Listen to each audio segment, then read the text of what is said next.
नमस्कार दोस्तों, जय हिंद। स्वागत है आप सभी का आपके अपने यूट्यूब चैनल सक्सेस विज्ञान में एक कदम सफलता की ओर। दोस्तों, आज हम लोग पंचायती राज व्यवस्था का चौथा चैप्टर पंचायती राज व्यवस्था को सशक्त करने के उपाय, इसका जो है ऑब्जेक्टिव क्वेश्चन करेंगे, जो लगभग 300 प्लस क्वेश्चन है इसमें। तो पूरा क्वेश्चन हम लोग करेंगे। तो चलिए शुरू करते हैं। तो आज का पहला क्वेश्चन है, नागरिक चार्टर दस्तावेज है।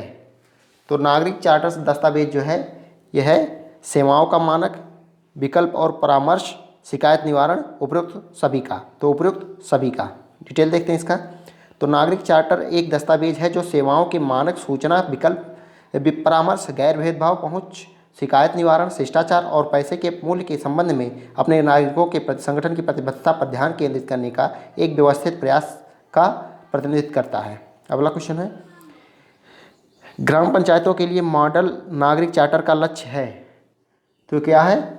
सुशासन, सेवा वितरण में सुधार, ए व बी दोनों। तो ऑप्शन सी यहाँ पे करेक्ट हो जाएगा। नागरिक चार्टर सुशासन का लक्ष्य प्राप्त करने का माध्यम है। नागरिक चार्टर के सफल कार्यान्वयन से सेवा वितरण में सुधार होता है, पंचायत पदाधिकारियों की ओर से जवाबदेही होती है और नागरिकों की संतुष्टि में वृद्धि होती है। अगला क्वेश्चन है, जल्दी जल्दी हम लोग करेंगे क्वेश्चन क्योंकि इसका थियरी हो चुका है। तो ग्राम पंचायतें नागरिक चार्टर तैयार करने की प्रक्रिया में शामिल नहीं होते हैं। इसमें कौन सा सही हो जाएगा? प्रत्येक पंचायत द्वारा अलग अलग नागरिक चार्टर तैयार किया जाता है, सही है। प्रत्येक सेवा की समय सीमा पर विचार किया जाता है। पंचायत सचिव तथा संबंधित विभागों के अन्य अधिकारियों की राय ली जाती है, उपयुक्त सभी। तो ग्राम पंचायतें नागरिक चार्टर तैयार करने की प्रक्रिया में शामिल नहीं होते हैं।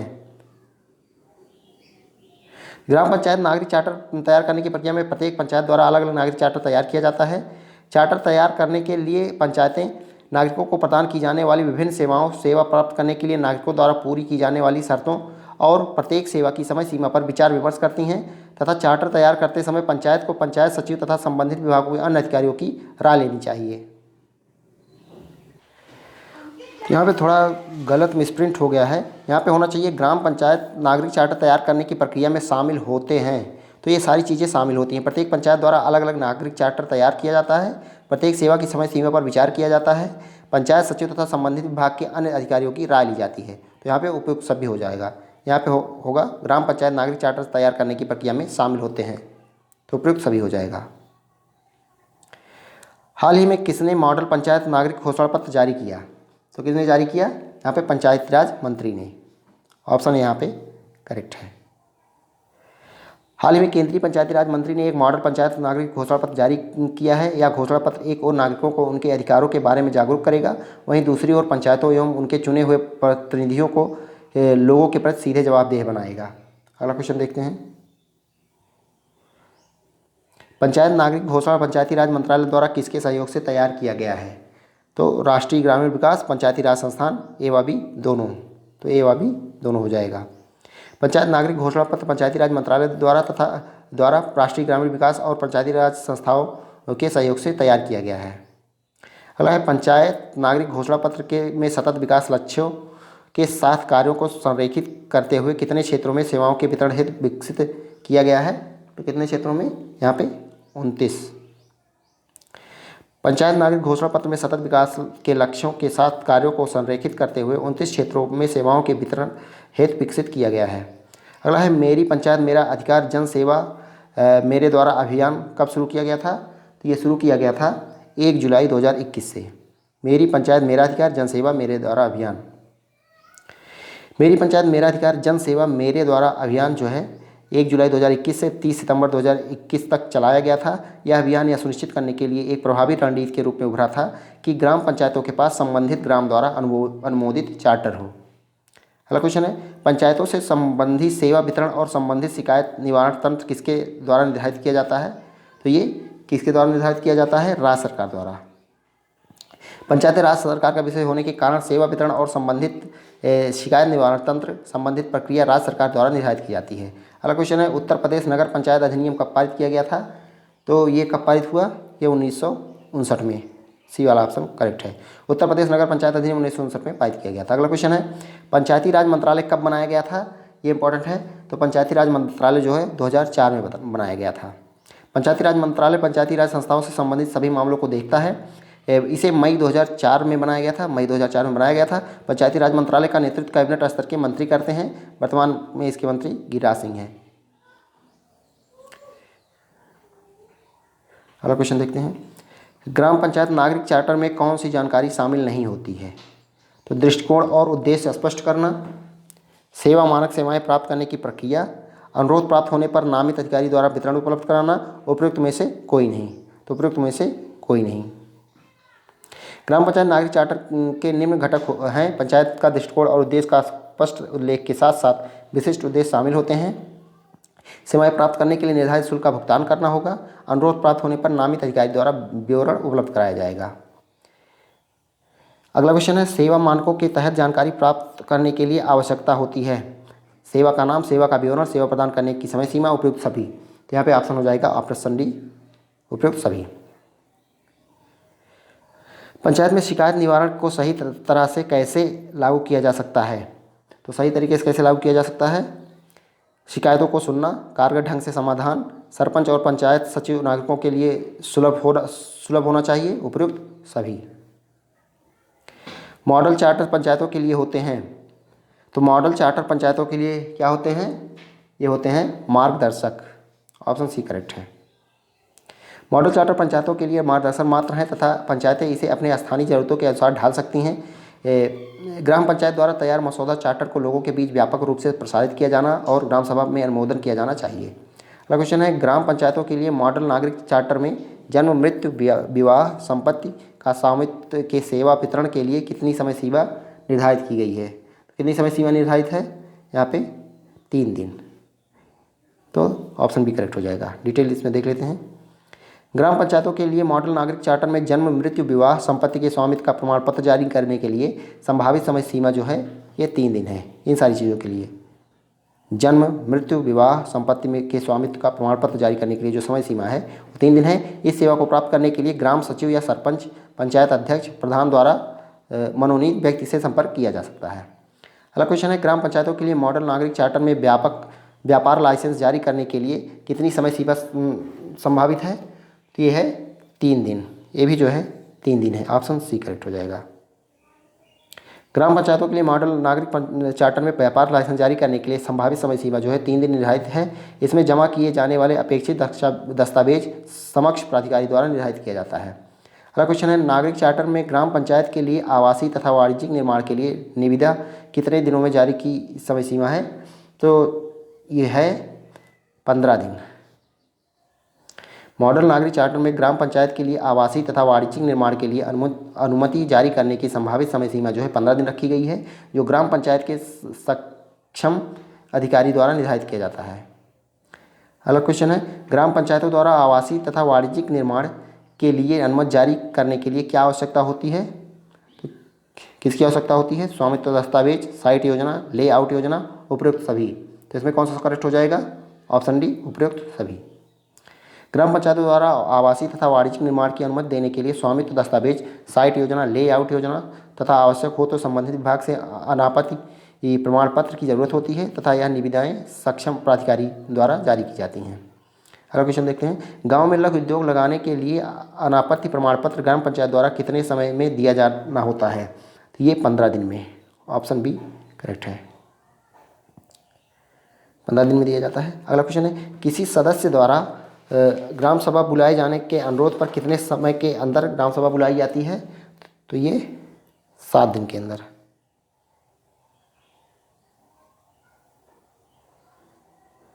किसी ग्राम सभा सदस्य द्वारा ग्राम सभा बुलाए जाने के अनुरोध पर 7 दिनों के अंदर ग्राम सभा बुलाए जाने का प्रावधान मॉडल चार्टर एक्ट में किया गया है। किसी कारणवश अगर पंचायत ग्राम सभा बुलाने में असमर्थ होती है तो उसको लिखित रूप में सदस्य को कारण उपलब्ध कराना होता है। अगला क्वेश्चन है, किसी सदस्य के मांग पर अगर 7 दिनों के अंदर ग्राम सभा नहीं बुलाई जाती है तो उस किसके पास शिकायत दर्ज कर सकता है?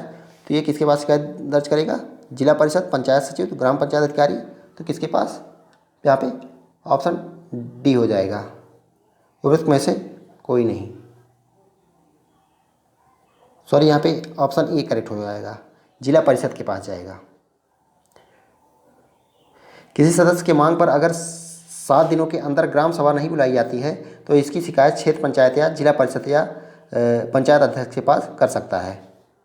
तो इन तीनों के पास कर सकता है, या तो क्षेत्र पंचायत या जिला परिषद या पंचायत अध्यक्ष के पास कर सकता है। मनरेगा जॉब कार्ड के आवेदन के लिए आवश्यक नहीं है आधार कार्ड, फोटो, बैंक खाता संख्या, ग्राम सभा की नागरिकता। तो ग्राम सभा की नागरिकता जो है मनरेगा जॉब कार्ड के लिए आवश्यक नहीं है। मनरेगा जॉब कार्ड आवेदन के कितने दिनों के बाद प्राप्त होगा? तो कितने दिनों के बाद प्राप्त होता है? ये 15 दिनों के बाद। ऑप्शन सी यहाँ पे करेक्ट है। मनरेगा के तहत काम करने के लिए अनुरोध पर कितने दिनों के भीतर काम उपलब्ध कराया जाएगा? तो ये भी 15 दिन है। ऑप्शन डी यहाँ पे सही हो जाएगा। मनरेगा की मजदूरी दर का निर्धारण कौन करता है? तो ये कौन करता है? केंद्र सरकार, राज्य सरकार, दोनों। ऑप्शन सी करेक्ट है। मनरेगा के तहत मजदूरी का भुगतान न्यूनतम मजदूरी अधिनियम 1948 के तहत राज्य में खेतिहर मजदूरों के लिए निर्दिष्ट मजदूरी के अनुसार किया जाता है। केंद्र सरकार द्वारा तय मजदूरी के बाद राज्य सरकार द्वारा कार्य स्थिति के अनुसार अतिरिक्त मजदूरी दी जाती है। राज्य सरकार केंद्र द्वारा निर्धारित मजदूरी की दर को घटा नहीं सकती है। तो राज्य सरकार जो है, जो केंद्र द्वारा निर्धारित है उससे कम नहीं दे सकती है मजदूरी, उससे ज़्यादा कर सकती है। इसलिए हर राज्य में मनरेगा की मजदूरी जो है अलग अलग है। यूपी की बात करें तो 237 रुपये है इस समय मनरेगा की मजदूरी।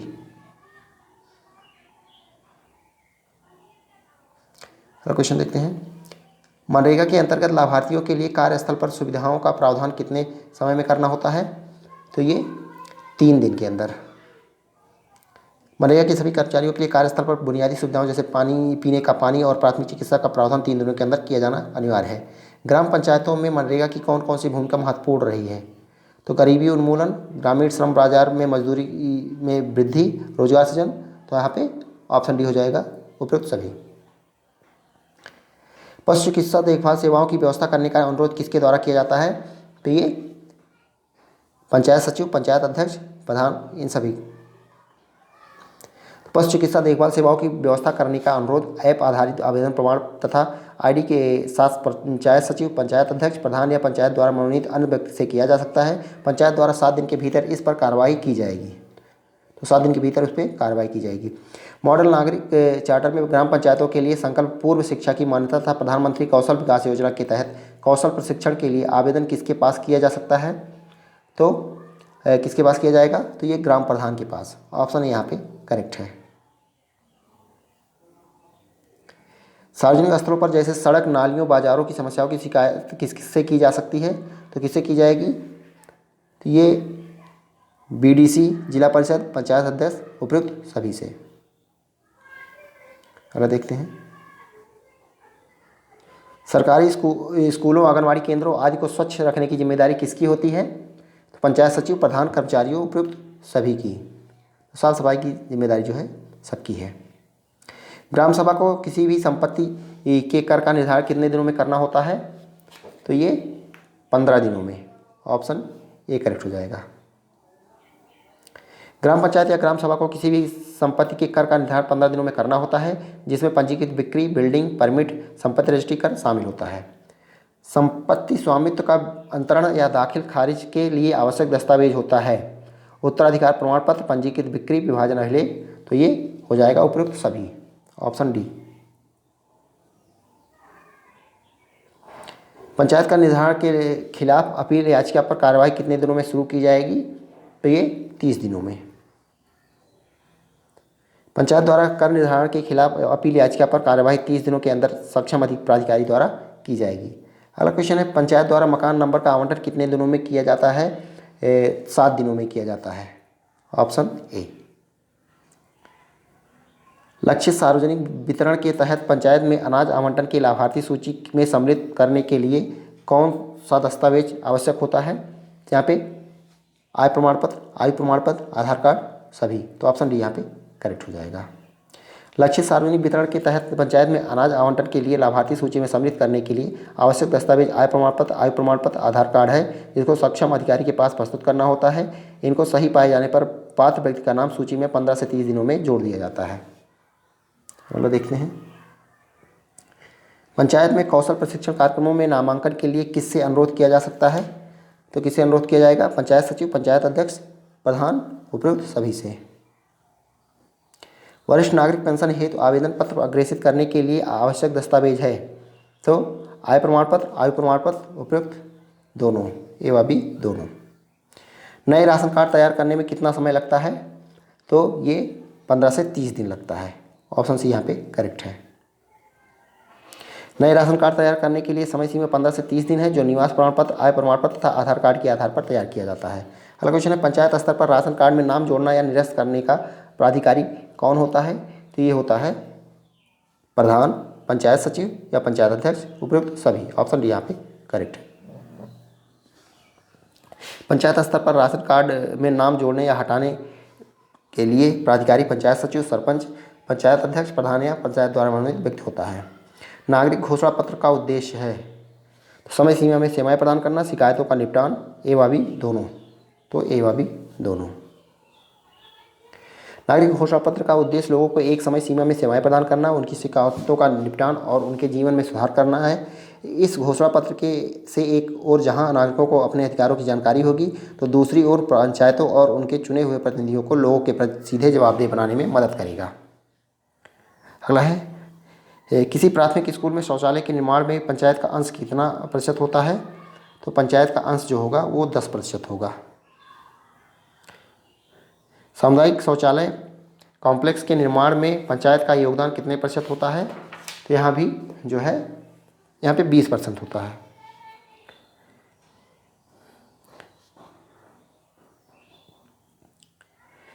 सामुदायिक शौचालय का कॉम्प्लेक्स की लागत अधिकतम 2 लाख रुपए निर्धारित है, जिसमें 20% पंचायत का अंश होता है। सामुदायिक शौचालय कॉम्प्लेक्स में शौच के साथ साथ नहाने एवं कपड़ा धोने तथा जलापूर्ति की सुविधा भी उपलब्ध होती है। अगला क्वेश्चन है, प्रधान के विरुद्ध यदि गंभीर आरोप है तो उसे हटाया जाएगा। तो किसके द्वारा हटाया जाएगा? अविश्वास प्रस्ताव द्वारा। प्रधान के विरुद्ध यदि गंभीर आरोप है तो ग्राम सभा स्वयं अविश्वास प्रस्ताव द्वारा पद से हटा सकती है। ग्राम पंचायत स्तर पर धन का दुरुपयोग रोकने के लिए प्रधानों, उप प्रधानों व सदस्यों के विरुद्ध जांच का कानून है। इनके शिकायत की जांच जिला स्तरीय अधिकारी, जिसे जिला मजिस्ट्रेट आदेश देंगे, वह करेगा। अगला है, उत्तर प्रदेश में कौन सा विभाग राज्य में के ग्रामीण क्षेत्रों में सर्वांगीण विकास हेतु प्रतिबद्ध है? तो ये है ग्राम्य विकास विभाग। Option C. ग्रामीण विकास विभाग उत्तर प्रदेश ग्रामीण क्षेत्रों के सर्वांगीण विकास एवं गरीब परिवारों की निर्धनता दूर करने के लिए प्रतिबद्ध है। वर्ष 1952 में सामुदायिक विकास कार्यक्रम के शुभारंभ के पश्चात ग्राम विकास विभाग की स्थापना की गई थी। अगला है, नागरिक घोषणा पत्र मॉडल पंचायत सिटीजन चार्टर किस मंत्रालय द्वारा तैयार किया गया? ये किस मंत्रालय द्वारा? पंचायती राज मंत्रालय द्वारा। ऑप्शन बी करेक्ट है। राष्ट्रीय ग्राम विकास और पंचायती राज संस्थान किसके तहत एक स्वायत्त संगठन है?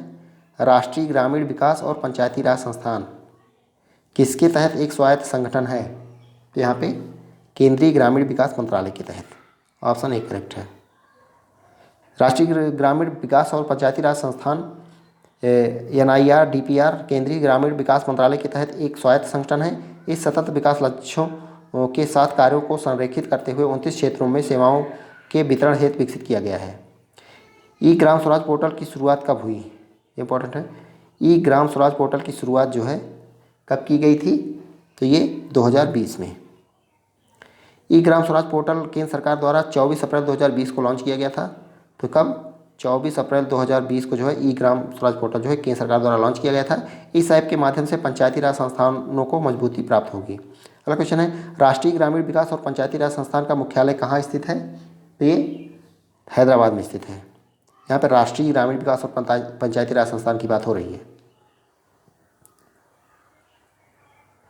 राष्ट्रीय ग्रामीण विकास और पंचायती राज संस्थान का मुख्यालय हैदराबाद में स्थित है। यह प्रशिक्षण, अनुसंधान और परामर्श के माध्यम से ग्रामीण विकास पदाधिकारियों तथा अन्य हितधारकों की क्षमता का निर्माण करता है। अगला क्वेश्चन है, ई ग्राम स्वराज पोर्टल किस मंत्रालय की लगभग सभी जानकारी प्रदान करता है? तो यहाँ पे हो जाएगा पंचायती राज मंत्रालय की। ई ग्राम स्वराज पोर्टल के माध्यम से पंचायती राज मंत्रालय के सभी कार्यों से संबंधित जानकारी प्राप्त की जा सकती है। इस पोर्टल के माध्यम से गांव और ग्रामीण क्षेत्रों का डिजिटलीकरण किया जा रहा है। अगला क्वेश्चन है, राष्ट्रीय ग्राम स्वराज अभियान की शुरुआत कब हुई? राष्ट्रीय ग्राम स्वराज अभियान, इसकी शुरुआत कब होती है? 2018 में। राष्ट्रीय ग्राम स्वराज अभियान की शुरुआत वर्ष 2018 में की गई। यह केंद्र प्रायोजित योजना सबका साथ सबका गांव सबका विकास को प्राप्त करने की दिशा में एक प्रयास है। अगला क्वेश्चन है, वर्ष 1991 में किस देश ने नागरिक घोषणा पत्र को एक राष्ट्रीय कार्यक्रम के रूप में प्रस्तुत किया? तो किस देश ने? ब्रिटेन ने। वर्ष 1991 में नागरिक घोषणा पत्र को एक राष्ट्रीय कार्यक्रम के रूप में ब्रिटेन ने प्रस्तुत किया। यह एक स्वैच्छिक और लिखित दस्तावेज है जो सेवा प्रदाता द्वारा नागरिकों की जरूरतों को पूरा करता है। अगला क्वेश्चन है, भारत में पहली बार किस वर्ष नागरिक घोषणा पत्र की अवधारणा को अपनाया गया? तो किस वर्ष अपनाया गया? 1997 में। सबसे पहले तो ब्रिटेन में 1991 में, भारत में 1997 में। भारत में नागरिक घोषणा पत्र की अवधारणा को पहली बार मई 1997 में आयोजित विभिन्न राज्यों और केंद्र शासित प्रदेशों के मुख्यमंत्रियों के सम्मेलन में अपनाया गया था। अगला क्वेश्चन है, उत्तर प्रदेश पंचायती राज निदेशालय का मुख्यालय कहाँ है? तो उत्तर प्रदेश पंचायती राज निदेशालय का मुख्यालय जो है वो लखनऊ में है। ऑप्शन ए करेक्ट हो जाएगा। उत्तर प्रदेश के पंचायती राज विभाग द्वारा जारी नागरिक चार्टर को कितने विषयों में विभाजित किया गया है?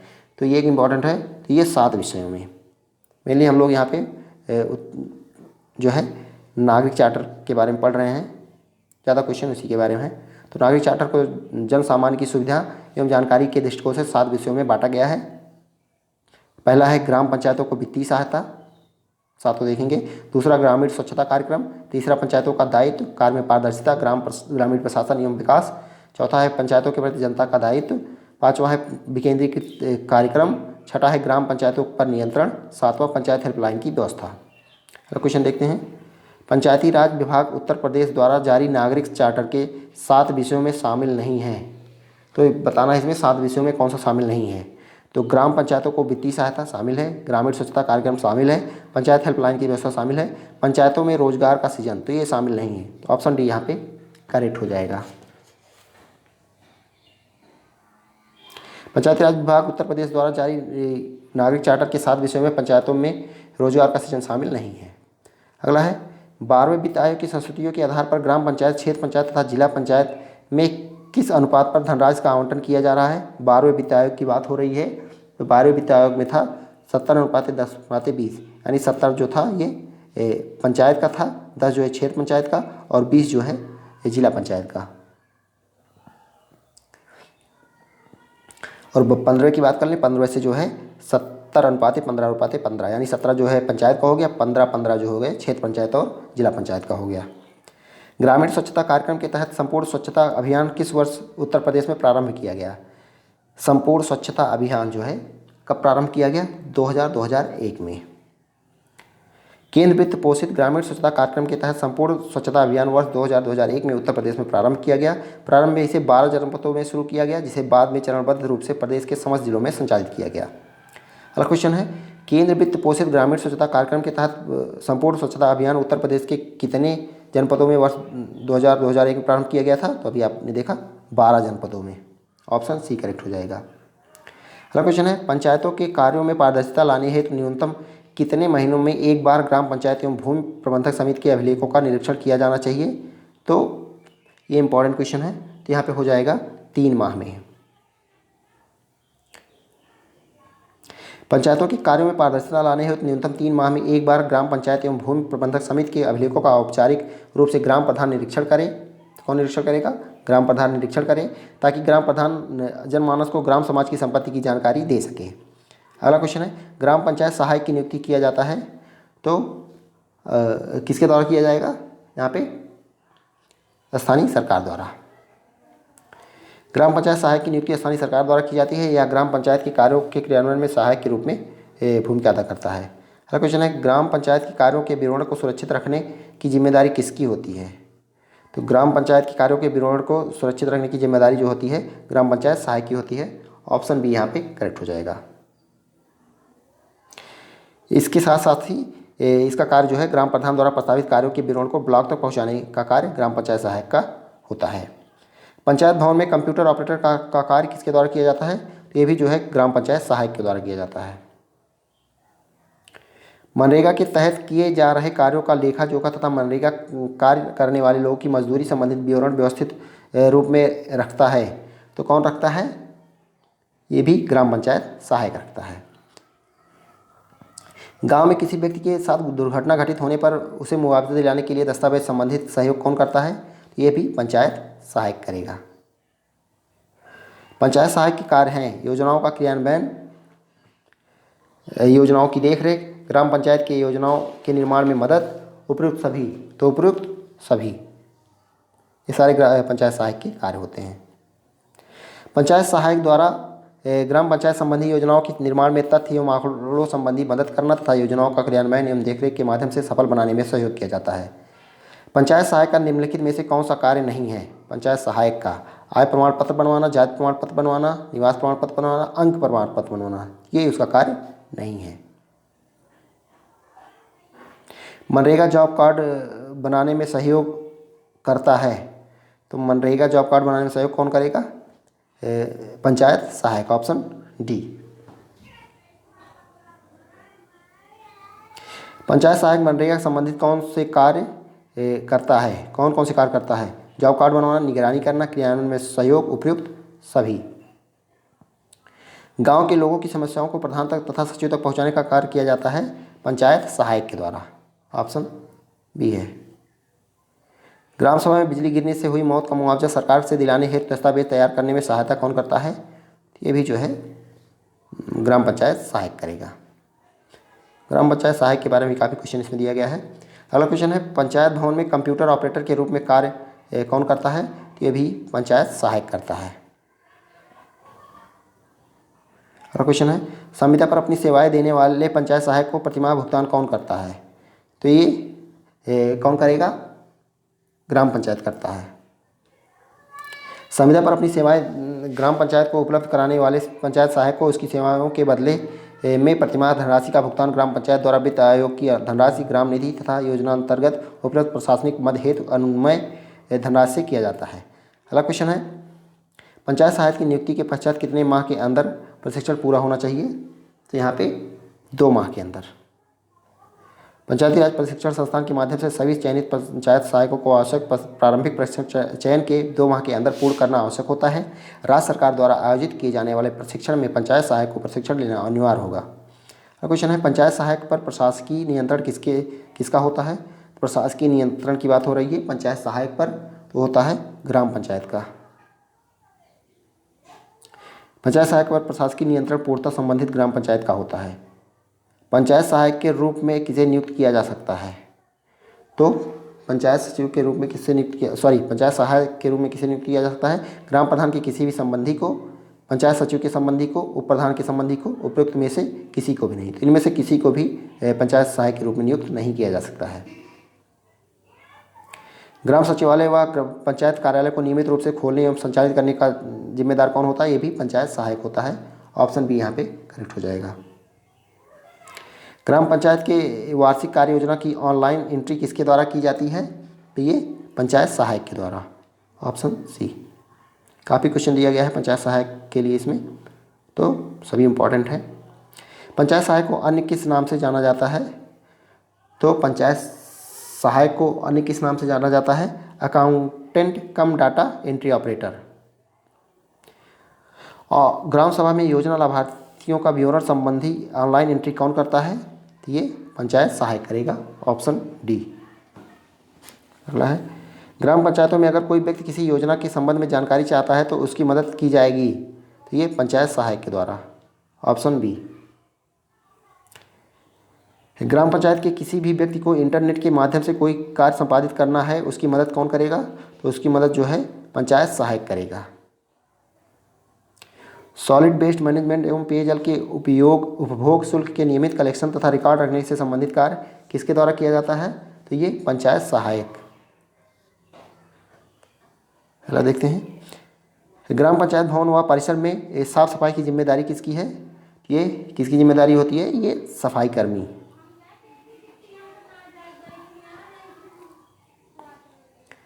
पंचायत सचिवालय में साफ सफाई हेतु सफाई कर्मियों की ड्यूटी कैसे लगाई जाएगी? तो कैसे लगाई जाती है? ये रोस्टर के अनुसार, ऑप्शन सी। पंचायत सचिवालय को में साफ सफाई हेतु अगर किसी पंचायत में एक से अधिक सफाई कर्मी हो तो ग्राम सचिवालय परिसर व कमरों की साफ सफाई के लिए उनकी ड्यूटी रोस्टर के अनुसार लगाई जाएगी। अगला, बीपीएल परिवारों से संबंधित दस्तावेज कहाँ से प्राप्त किया जा सकता है? तो ये पंचायत सचिवालय से, ऑप्शन सी। विभिन्न योजनाओं में लाभ प्राप्त करने हेतु आवेदन पत्र संबंधी दस्तावेज कहाँ उपलब्ध होंगे? ये कहाँ उपलब्ध होंगे भाई? ये पंचायत सचिवालय में। निम्नलिखित में से ग्राम पंचायत सचिवालय में क्या क्या उपलब्ध रहता है? तो यहाँ पे बताना है कि पंचायत सचिवालय में क्या क्या उपलब्ध रहता है। तो वहाँ पे जन्म मृत्यु पंजीकरण प्रपत्र होगा, परिवार रजिस्टर होगा, उपस्थित पंजिका होगी, उपयुक्त सभी होगा। निम्नलिखित में से कौन सा दस्तावेज पंचायत सचिवालय में उपलब्ध नहीं रहता है? तो इनमें से बताना है कि कौन सा उपलब्ध नहीं रहता है। तो ग्राम पंचायत के आय व्यय से संबंधित पुस्तिका एवं बिल वाउचर, ग्राम पंचायत का कार्यवाही रजिस्टर, ग्राम सभा की कार्यवाही रजिस्टर, ये सारी चीज़ें उपलब्ध रहती हैं, जबकि ग्राम पंचायत भूमि का रिकॉर्ड जो है उसमें उपलब्ध नहीं रहता है।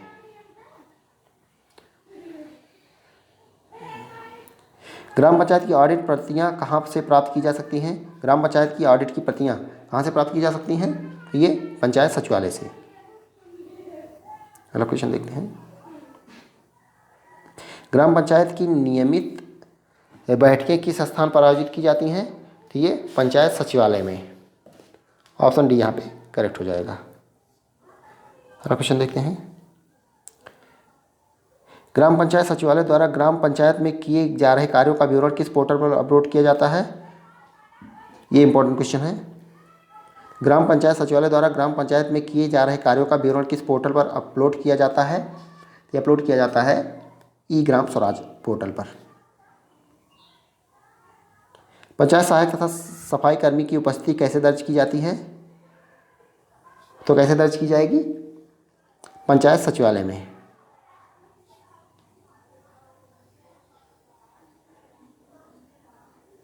ग्राम पंचायत से संबंधित विभिन्न योजनाओं से प्राप्त होने वाली धनराशि का विवरण कहाँ होता है?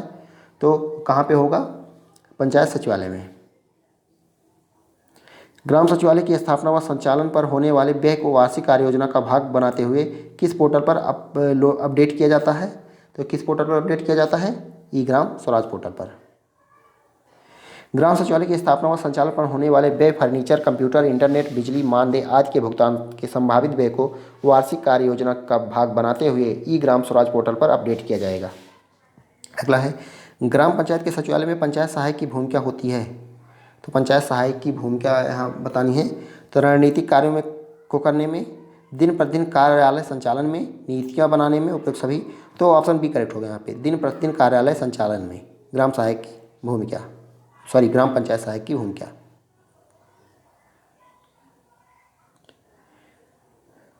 अगला है, पंचायत सहायक की नियुक्ति के संदर्भ में आवेदन पत्र आमंत्रित करने की सूचना किसके द्वारा की जाएगी? तो सूचना किसके द्वारा की जाएगी? ये ग्राम प्रधान द्वारा दी जाएगी। Option B. पंचायत सहायक के नियुक्ति के लिए आवेदन पत्र आमंत्रित करने की सूचना प्रकाशित की जाएगी। तो कहाँ पर प्रकाशित की जाएगी? ग्राम पंचायत कार्यालय के सूचना पटल पर। पंचायत सहायक की नियुक्ति हेतु सूचना प्रसारित की जाएगी। तो कौन सा सही होगा? ग्राम पंचायत में डुग्गी पिटवाकर ग्राम प्रधान द्वारा मुनादी करवाई जाएगी, ग्राम पंचायत के सूचना पटल पर प्रकाशित करके, उपयुक्त दोनों विधियों से। पंचायत सहायक के रूप में चयनित अभ्यर्थी का विवरण ग्राम पंचायत की प्रशासनिक समिति द्वारा किसे प्रेषित की जाएगी? तो ये ऑप्शन डी करेक्ट हो जाएगा, उप जिलाधिकारी एसडीएम को। ये करेक्ट होगा यहाँ पे, जिलाधिकारी की अध्यक्षता में गठित समिति को। तो जो है पंचायत सहायक के रूप में चयनित अभ्यर्थी का विवरण ग्राम पंचायत की प्रशासनिक समिति द्वारा किसे प्रेषित की जाएगी? जिलाधिकारी की अध्यक्षता में गठित समिति को। पंचायत सहायक के रूप में चयनित अभ्यर्थी का विवरण ग्राम पंचायत की प्रशासनिक समिति द्वारा जिलाधिकारी की अध्यक्षता में गठित समिति को प्रेषित किया जाएगा, जिसके अन्य सदस्य मुख्य विकास अधिकारी तथा जिला पंचायती राज अधिकारी होंगे। देखते हैं, सीएससी योजना में भाग लेने की योग्यता क्या होनी चाहिए? तो सीएससी योजना, ये भी इंपॉर्टेंट योजना आ गई। आवेदक स्थानीय व्यक्ति होना चाहिए, करेक्ट है। उसकी आयु 18 वर्ष से अधिक होनी चाहिए, ये भी सही है। उसे अंग्रेजी और कंप्यूटर कौशल का बुनियादी ज्ञान होना चाहिए, तो उपयुक्त सभी हो जाएगा। सीएससी योजना में भाग लेने वाले आवेदक स्थानीय व्यक्ति होना चाहिए, उसकी आयु 18 वर्ष से कम नहीं होनी चाहिए, उसकी शैक्षणिक योग्यता जो है कक्षा 10 या समकक्ष होना चाहिए, उसे स्थानीय भाषा के साथ साथ अंग्रेजी और कंप्यूटर कौशल का बुनियादी ज्ञान होना चाहिए, थोड़ा बहुत ज्ञान जो है कंप्यूटर और अंग्रेजी का भी होना चाहिए उसे। बीएलडी क्या होता है? तो बीएलडी के बारे में बताना है। तो बीएलडी वह प्रमुख हितधारक होता है जो ग्रामीण क्षेत्र में अपना खुद का सीएससी सेंटर चलाता है। दूसरा, वह ग्रामीणों को आवश्यक कार्यों में सहायता करता है। तो ये वह भी दोनों सही है। सीएससी का फुल फॉर्म क्या है? कॉमन सर्विस सेंटर हो जाएगा, ऑप्शन ए।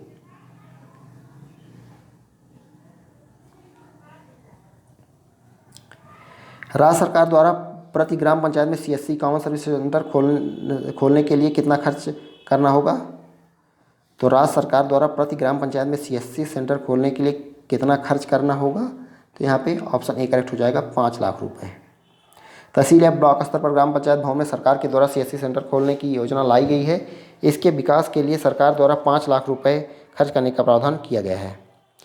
अगला क्वेश्चन है, पंचायत भवन में सीएससी कॉमन सर्विस सेंटर खोलने पर सरकार द्वारा क्या सुविधा दिया जाएगा? तो सरकार द्वारा क्या सुविधा दिया जाएगा? जनसेवा केंद्र संचालन के लिए अलग से कक्ष, शौचालय और पेयजल की मुफ्त व्यवस्था, सरकार द्वारा बिजली की व्यवस्था, उपयुक्त सभी। ऑप्शन डी यहाँ पे करेक्ट है। पंचायत भवन में सीएससी सेंटर खोलने के बाद सरकार द्वारा जनसेवा केंद्र संचालन के लिए अलग से कक्ष की व्यवस्था, शौचालय एवं पेयजल की मुफ्त व्यवस्था, बिजली की व्यवस्था आदि। ग्राम पंचायत में चल रहे common service centre CSC centre की मॉनिटरिंग कौन करता है? तो ये डीपीआरओ करता है। ऑप्शन सी यहाँ पे करेक्ट है। Common service centre CSC centre खोलने के लिए कौन सा कोर्स होना आवश्यक है? तो कौन सा कोर्स होना आवश्यक है यहाँ पे बताना है आपको। तो टीईसी, कॉमन सर्विस सेंटर खोलने के लिए tele centre entrepreneur course, TEC tele centre entrepreneur course अकादमी द्वारा डिजाइन किया गया एक प्रमाण पाठ्यक्रम है। इस कोर्स के पूरा होने पर उपयोगकर्ता अपना सीएससी केंद्र खोलने और सीएसी नेटवर्क में ग्राम स्तरीय उद्यमी के रूप में आवेदन करने के लिए पात्र होगा। अगला क्वेश्चन है, सीएससी का कार्य क्या नहीं होता है? तो पासपोर्ट बनाना, बीमा करना, जन्म पत्र बनाना, नौकरी के आवेदन फॉर्म सबमिट करवाना, ये उसका जो है कार्य नहीं होता है। सीएससी का कार्य नौकरी के लिए आवेदन फॉर्म सबमिट करवाना नहीं है। सीएससी के कार्य हैं जैसे पासपोर्ट बनवाना, बीमा कराना, सरकारी व गैर सरकारी कार्य कराना, जन्म एवं मृत्यु प्रमाण पत्र बनाना, आधार कार्ड बनाना, पैन कार्ड बनाना आदि।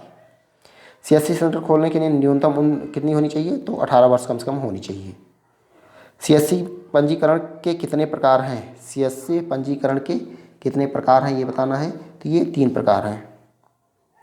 कौन कौन से? सीएससी बीएलई स्वयं सहायता ग्रुप, ग्रामीण विकास विभाग। ग्राम पंचायत में बीएलई का पूरा नाम क्या है? तो ग्राम पंचायत में बीएलई का पूरा नाम आपको बताना है, village level entrepreneurship, village level entrepreneurship.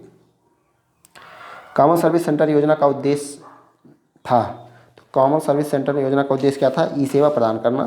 योजना के क्रियान्वयन से ग्रामीण रोजगार से ई सेवा प्रदान करना। ऑप्शन यहाँ पे करेक्ट है। कॉमन सर्विस सेंटर योजना की शुरुआत 2006 में नागरिकों को ई सेवा प्रदान करने के उद्देश्य से की गई थी। तो सीएससी का योजना का शुरुआत जो है 2006 में किया गया था। किस लिए? नागरिकों को ई सेवा प्रदान करने के लिए। अगला क्वेश्चन है, कॉमन सर्विस सेंटर 2.0 सीएससी 2.0 योजना की शुरुआत कब की गई? ये इंपॉर्टेंट हो जाएगा ये। तो ये 2015 में इसकी शुरुआत की गई। 2.0 कॉमन सर्विस सेंटर 2.0 योजना की शुरुआत 2015 में की गई थी। इसका प्रमुख उद्देश्य सभी ग्राम पंचायतों तक पहुंच बनाना था। वर्तमान समय में भारत में कितने कॉमन सर्विस सेंटर कार्यरत हैं? तो वर्तमान में जो भारत में जो है लगभग 5,21,150 कॉमन सर्विस सेंटर सीएससी जो है सीएससी कार्यरत हैं। वर्तमान समय में भारत में लगभग 5,21,150 कॉमन सर्विस सेंटर कार्यरत हैं, जिसमें से लगभग 4,13,999 कॉमन सर्विस सेंटर जो ग्रामीण क्षेत्र में हैं, जबकि शहरी क्षेत्रों में लगभग 1,07,151 कॉमन सर्विस सेंटर कार्यरत हैं। अब डेटा थोड़ा बढ़ गया होगा। सामान्य सेवा केंद्र की विशेषता नहीं है, विशेषता नहीं है ये बताना है। आप लोग एग्जाम में नहीं और है में अंतर समझिएगा, कभी कभी गड़बड़ हो जाता है। तो ग्रामीण क्षमताओं का निर्माण, निजी क्षेत्र को सेवाएं, ग्रामीण उद्यमिता को बढ़ावा, ग्रामीण स्तर पर दवा वितरण, तो ये गलत हो जाएगा। और बाकी सभी जो है सामान्य सेवा से केंद्र यानी सीएससी की विशेषता हैं, ये लास्ट वाला नहीं है। सामान्यतः एक कॉमन सर्विस सेंटर कितने गाँवों को कवर करता है? तो लगभग 6 गाँवों को कवर करता है। एक सीएससी जो है लगभग 6 गाँवों को कवर करता है। सामान्य सेवा केंद्र सीएससी पर कौन सी सेवाएं प्रदान की जाती हैं? तो जन्म प्रमाण पत्र, पासपोर्ट, आधार कार्ड, नामांकन, उपयुक्त सभी। सामान्य सेवा केंद्र सीएससी की संरचना में शामिल है। तो राज्य डिजाइन प्राधिकरण, सेवा केंद्र एजेंसी, ग्राम स्तरीय उद्यमी, उपयुक्त सभी। 6 गाँवों को कवर करता है सीएससी। एक सीएससी सामान्यतः। राज्य डिजाइन प्राधिकरण की स्थापना कौन करता है? ये राज्य सरकार करता है। राज्य डिजाइन प्राधिकरण की नियुक्ति राज्य सरकार द्वारा की जाती है तथा वह राज्य या राज्य भर में सीएससी सेवाओं के कार्यान्वयन के प्रबंधन के लिए मुख्य रूप से जिम्मेदार होता है। सीएससी परियोजना के अंतर्गत पीपीपी का निर्माण किस अनुपात में होता है? पीपीपी का निर्माण किस अनुपात में होता है? तो ये 30:70। सीएससी परियोजना में पीपीपी पब्लिक प्राइवेट पार्टनरशिप यानी कि पीपीपी मॉडल पर लागू किया जा रहा है, जिसके तहत परियोजना की लागत क्रमशः 30:70 के अनुपात में सरकार और निजी वित्त के बीच साझा की जाती है। तो सरकार का जो अंश होगा वो 30% और निजी यानी प्राइवेट जो खुद का होगा वो 70% ये लगाना पड़ेगा। जन सेवा केंद्र योजना को कब बंद कर दिया गया था? तो जन सेवा केंद्र योजना को कब बंद कर दिया गया था? तो ये मार्च 2017 में। जन सेवा केंद्र योजना को मार्च 2017 में बंद कर दिया गया था और इसकी जगह कॉमन सर्विस सेंटर 2.0 योजना ने ले ली है। वर्तमान में कॉमन सर्विस सेंटर देश भर के 28 राज्य और 8 केंद्र शासित प्रदेशों में कार्यरत हैं। कॉमन सर्विस सेंटर सीएससी पर कितनी सेवाएं उपलब्ध हैं? तो सीएससी पे लगभग जो है कितनी सेवाएं उपलब्ध हैं? तो 300 से ज़्यादा सेवाएं जो है उपलब्ध हैं।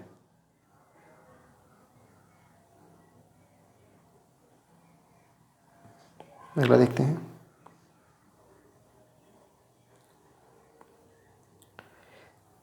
कॉमन सर्विस सेंटर लाभदायक रहे हैं।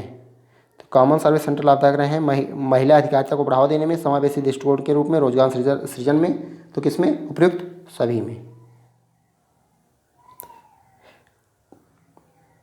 कॉमन सर्विस सेंटर में महिला अधिकारिता को बढ़ावा दिया है। दिसंबर 2017 तक 46,000 से अधिक महिला बीएलडी जनसेवा केंद्र का संचालन कर रही हैं। वहीं ई गवर्नेंस में महिलाओं और अन्य पिछड़ा वर्ग के ग्रामीण स्तर के उद्यमियों के प्रशिक्षण में ने जन सेवा केंद्रों को एक समावेशी दृष्टिकोण दिया है, जो ग्रामीण आबादी को डिजिटल सेवाएं प्रदान करने के साथ साथ समाज के कमजोर वर्गों को के सशक्तिकरण में भी मदद करता है। साथ ही कॉमन सर्विस सेंटर योजना के तहत दिसंबर 2017 तक 8 लाख से अधिक लोगों को रोजगार मिला है। और क्वेश्चन है, कॉमन सर्विस सेंटर की महत्वपूर्ण भूमिका रही है। तो कॉमन सर्विस सेंटर की महत्वपूर्ण भूमिका रही है डिजिटल इंडिया कार्यक्रम को आगे बढ़ाने में ऑन डिमांड शासन सेवाएं उपलब्ध कराने में, डिजिटल सशक्तिकरण में, उपयुक्त सभी में।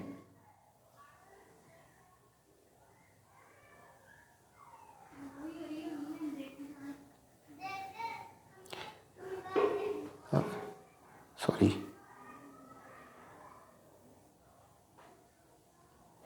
कहाँ चला गया? अगला है, एक मिनट, कॉमन सर्विस सेंटर की महत्वपूर्ण भूमिका हो गया, डिटेल देख लेते हैं।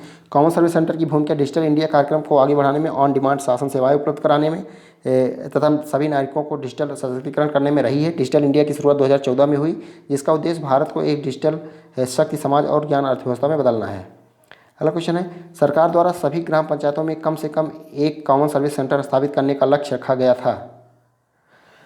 तो ये ऑप्शन सी हो जाएगा 2019 तक।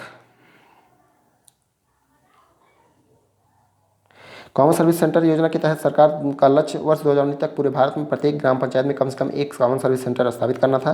कॉमन सर्विस सेंटर में डिजिटल इंडिया प्रोग्राम के तीसरे स्तंभ यानी public internet access programme rural internet mission के तहत लागू किया गया था। अगला है, सीएससी संचालकों को एक आयुष्मान कार्ड बनाने पर सरकार कितने रुपए देती है? तो ये 30 रुपये देती है। एक आयुष्मान कार्ड बनाने पर सरकार 30 रुपये देती है। ग्राम पंचायत विकास योजना जीपीडीपी हमारी योजना हमारा विकास कब लागू हुआ? तो ये कब लागू किया गया? तो ये वर्ष 2015-16 में लागू किया गया। ग्राम पंचायतों के समग्र एवं समेकित विकास हेतु ग्राम पंचायत विकास योजना जीपीडीपी हमारी योजना हमारा विकास की प्रक्रिया को प्रदेश के सभी ग्राम पंचायतों में वर्ष 2015-16 से लागू किया गया है। ग्राम पंचायतों की विकास योजना का उद्देश्य ग्राम पंचायतों को सामाजिक, आर्थिक एवं वैयक्तिक विकास की दिशा में प्रगतिशील करना एवं समुदाय को निर्णय लेने में सक्षम बनाना है। अगला क्वेश्चन है, महात्मा गांधी राष्ट्रीय ग्रामीण रोजगार गारंटी अधिनियम के अंतर्गत लाभ प्राप्त करने का पात्र है केवल अनुसूचित जाति और जनजाति परिवारों के वयस्क सदस्य, गरीबी रेखा से नीचे के बीपीएल परिवारों के वयस्क सदस्य, सभी पिछड़े समुदायों के परिवारों के वयस्क सदस्य, किसी भी परिवार के वयस्क सदस्य। ऑप्शन डी यहाँ पे करेक्ट होगा। यहाँ पे मनरेगा की बात हो रही है। तो महात्मा गांधी राष्ट्रीय ग्रामीण रोजगार गारंटी अधिनियम के अंतर्गत किसी भी परिवार के वयस्क सदस्य को एक वित्त वर्ष में कम से कम 100 दिन की अकुशल रोजगार को उपलब्ध करवाने का प्रावधान है। इस योजना का उद्देश्य ग्रामीण क्षेत्रों में आजीविका की सुरक्षा को बढ़ावा देना है। राष्ट्रीय ग्रामीण रोजगार गारंटी अधिनियम 2005 2 फरवरी 2006 को लागू हुआ। 2 अक्टूबर 2009 को इसका नाम जो है बदलकर महात्मा गांधी राष्ट्रीय ग्रामीण रोजगार गारंटी अधिनियम कर दिया गया। पहले नरेगा था फिर मनरेगा कर दिया गया 2009 में। अगर निम्नलिखित में से कौन सा एक सामुदायिक विकास का पहला स्थापित कार्यक्रम है, तो ये राष्ट्रीय प्रसार सेवा। राष्ट्रीय प्रसार सेवा सामुदायिक विकास का पहला स्थापित कार्यक्रम था, जिसे वर्ष 1953 में शुरू किया गया था। सामुदायिक विकास कार्यक्रम वर्ष 1952 में पायलट आधार पर शुरू किया गया था। राष्ट्रीय प्रसार सेवा कार्यक्रम का उद्देश्य स्वयं सहायता प्रयासों के आधार पर विकास कार्य को आगे बढ़ाना था। अगला क्वेश्चन है, उत्तर प्रदेश में SC/ST के कल्याण हेतु सामाजिक कल्याण विभाग की स्थापना कब की गई? यहाँ पे 1955 में की गई थी। वर्ष 1948-49 में सामाजिक कल्याण विभाग की स्थापना हरिजन सहायक विभाग के नाम से हुई। बाद में इसका नाम 1961 में हरिजन सहायक विभाग तथा सामाजिक कल्याण विभाग का विलय करके 1991-92 में सामाजिक कल्याण विभाग कर दिया गया। समाज कल्याण विभाग से पृथक कर अनुसूचित जाति जनजाति कल्याण विभाग की स्थापना कब की गई? तो ये 1995 में। समाज कल्याण विभाग से पृथक कर अनुसूचित जाति जनजाति कल्याण विभाग की स्थापना भारतीय संविधान के अनुच्छेद 200 के अधीन वर्ष 1995 में की गई थी। इस विभाग की देखरेख में इन वर्गों के लिए कई योजनाएं चलाई जा रही हैं, जैसे छात्रवृत्ति योजना, बुक बैंक योजना, प्राथमिक पाठशालाओं को अनुदान आदि। उत्तर प्रदेश समाज कल्याण निर्माण निगम लिमिटेड की स्थापना कब हुई? उत्तर प्रदेश समाज कल्याण निर्माण निगम लिमिटेड, इसकी स्थापना कब की गई थी? तो ये 1976 में। उत्तर प्रदेश समाज कल्याण निर्माण निगम लिमिटेड की स्थापना 25 जून 1976 को की गई थी। यह निगम राज्य में अनुसूचित जाति जनजाति एवं अन्य निर्बल वर्गों के लिए विभिन्न रोजगार योजनाओं को बनाता और उन्हें कार्यान्वित करता है। क्वेश्चन है, उत्तर प्रदेश अनुसूचित जाति वित्त एवं विकास निगम की स्थापना कब की गई? तो ये 1975 में की गई। ऑप्शन डी सही है।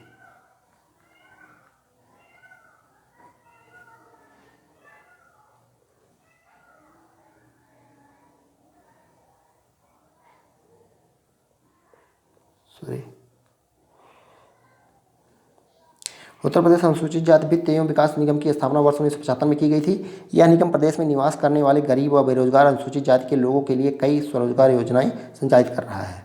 अगला देखते हैं, परिवार नियोजन बीमा योजना शुरू की गई। परिवार नियोजन बीमा योजना कब शुरू की गई थी? तो ये 30 नवंबर 2005 को। राष्ट्रीय परिवार नियोजन बीमा योजना की शुरुआत नवंबर 2005 से हुई, जिसका उद्देश्य बंध्याकरण के स्वीकारकर्ताओं अथवा उसके नामिती को बंध्याकरण ऑपरेशन के असफल होने अथवा उसकी मृत्यु हो जाने की असंभावित परिस्थिति में मुआवजा देना है।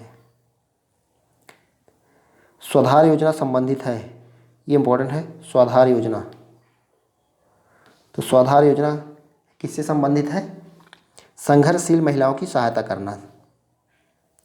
स्वाधार योजना का संबंध कठिन परिस्थितियों में रहने वाली एवं संघर्षशील महिलाओं की सहायता करने से है। इस योजना के तहत महिलाओं को आवास से लेकर चिकित्सा सुविधा तक समस्त निःशुल्क दी जाती हैं। स्वाधार योजना कब शुरू की गई? 2001-2 में। स्वाधार योजना की शुरुआत वर्ष 2001-2 में हुई थी। यह योजना आश्रम, भोजन, वस्त्र और पुनर्वास की प्राथमिक आवश्यकताओं का प्रावधान करती है। अगला क्वेश्चन है, राष्ट्रीय ग्रामीण स्वास्थ्य मिशन शुरू हुआ था। तो राष्ट्रीय ग्रामीण स्वास्थ्य मिशन की शुरुआत जो है 12 अप्रैल 2005 से हुई। राष्ट्रीय ग्रामीण स्वास्थ्य मिशन की शुरुआत 12 अप्रैल 2005 को हुई थी। इस मिशन को विशेष रूप से देश के आर्थिक रूप से कमजोर और ग्रामीण परिवारों की महिलाओं, बच्चों और बुजुर्गों को बेहतर स्वास्थ्य सेवाएं पहुंचाने के लिए आरंभ किया गया था। आश्रय बीमा योजना की शुरुआत कब हुई थी? तो आश्रय बीमा योजना की शुरुआत जो हुई थी अक्टूबर 2001 में हुई थी। ऑप्शन सी यहाँ पे करेक्ट है। इस योजना का निधिकरण केंद्र सरकार द्वारा किया जाता है। अगला क्वेश्चन है, आश्रय बीमा योजना का उद्देश्य है। तो आश्रय बीमा योजना का उद्देश्य जो है बेरोजगार कामगारों को सामाजिक सुरक्षा प्रदान करना।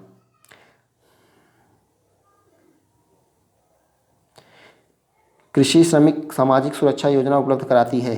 कृषि श्रमिक सामाजिक सुरक्षा योजना उपलब्ध कराती है पेंशन तथा बीमा लाभ।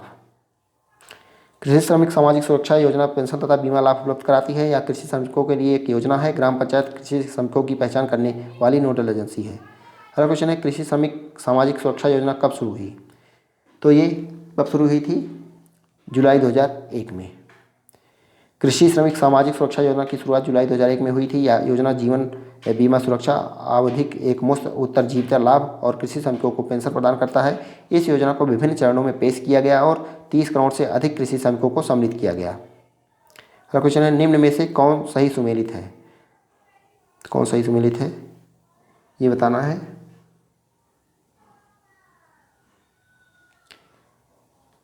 तो राष्ट्रीय परिवार नियोजन बीमा योजना, इसकी शुरुआत जो है 2009 में नहीं, ये 2005 में है। 2005 में शुरू किया गया था। राष्ट्रीय ग्रामीण स्वास्थ्य मिशन जो है 12 अप्रैल 2005 दिया गया है। ये सही हो जाएगा, ये सही है। डिटेल देख लेते हैं। तो राष्ट्रीय परिवार नियोजन बीमा योजना नवंबर 2005 में।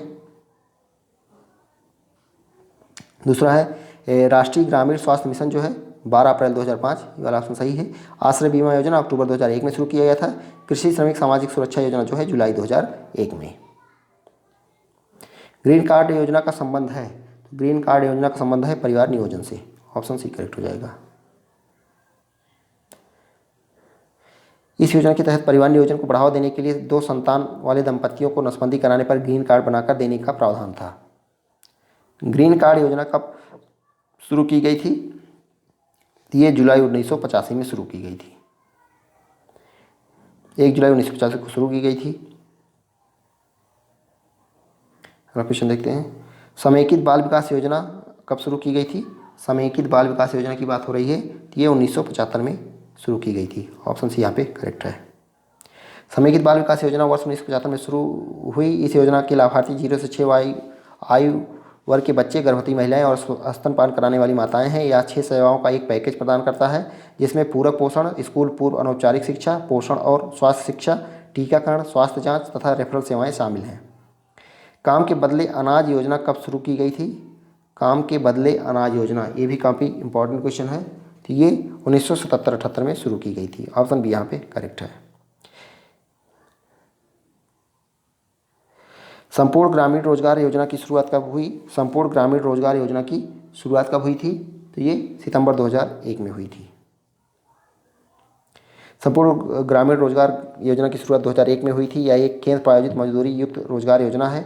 योजना के लाभार्थी लोगों को योजना के तहत रोजगार दिया जाएगा और खाने के लिए भोजन भी प्रदान किया जाएगा। काम के बदले अनाज योजना और संपूर्ण ग्रामीण रोजगार योजना का विलय कर कौन सी योजना की शुरुआत की गई? तो कौन सी योजना शुरू की गई थी दोनों का विलय करके? स्वर्ण जयंती ग्राम रोजगार योजना। काम के बदले अनाज योजना और संपूर्ण ग्रामीण रोजगार योजना का विलय करके राष्ट्रीय ग्रामीण रोजगार गारंटी योजना नरेगा 2005 शुरू की गई। 2 अक्टूबर 2009 में इसका नाम बदलकर महात्मा गांधी राष्ट्रीय ग्रामीण रोजगार गारंटी योजना कर दिया गया। इसका उद्देश्य एक परिवार के इच्छुक वयस्क सदस्यों को प्रत्येक वित्तीय वर्ष में 100 दिनों के रोजगार की गारंटी देना है। यहाँ पे दिया गया है काम के बदले अनाज योजना और संपूर्ण ग्रामीण रोजगार योजना का विलय कर कौन सी योजना शुरू की गई? यहाँ पे मनरेगा योजना होगा। निम्नलिखित में से कौन सही सुमेलित है? तो कौन सा सही सुमेलित है ये बताना है। तो ग्रीन कार्ड योजना ये तो 1985 में शुरू हुई थी, 87 में नहीं। समेकित बाल विकास योजना जो है ये 1977 में नहीं, 75 में शुरू हुई थी। संपूर्ण ग्रामीण रोजगार योजना ये 2001 में शुरू हुई थी, ये सही है। काम के बदले अनाज योजना ये 1977-78 में हुई थी। तो ऑप्शन सी यहाँ पे करेक्ट हो जाएगा। देख लेते हैं। ग्रीन कार्ड योजना जुलाई 1985, समेकित बाल विकास योजना 1975, संपूर्ण ग्रामीण रोजगार योजना 2001, काम के बदले अनाज योजना 1977-78। वंदे मातरम योजना संबंधित है, वंदे मातरम योजना जो है संबंधित है स्वास्थ्य से। ऑप्शन बी यहाँ पे करेक्ट है। वंदे मातरम योजना का संबंध स्वास्थ्य क्षेत्र से है। यह योजना वर्ष 2004 में शुरू की गई थी। वर्ष याद कर लीजिए, 2004 में शुरू की गई थी। इस योजना का लक्ष्य देश में मातृ मृत्यु दर को कम करना है। अन्नपूर्णा योजना कब शुरू की गई थी? तो अन्नपूर्णा योजना जो है शुरू की गई थी 1999-2000 में।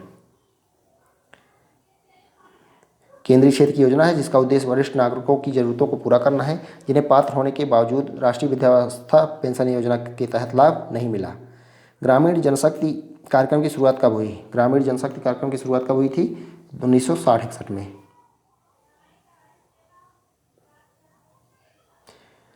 इस योजना के माध्यम से ग्रामीण क्षेत्रों के लोगों को सशक्त बनाने के प्रयास किया गया। ग्रामीण रोजगार कृषि कार्यक्रम कब शुरू हुआ? ग्रामीण रोजगार कृषि कार्यक्रम शुरुआत जो है 1971-72 में किया गया। ग्रामीण रोजगार कृषि कार्यक्रम की शुरुआत 1971-72 में की गई थी। यह योजना केंद्र सरकार द्वारा रोजगार प्रदान करने के लिए शुरू की गई थी। पायलट गहन ग्रामीण रोजगार कार्यक्रम की शुरुआत कब की गई? तो ये 1972-73 में।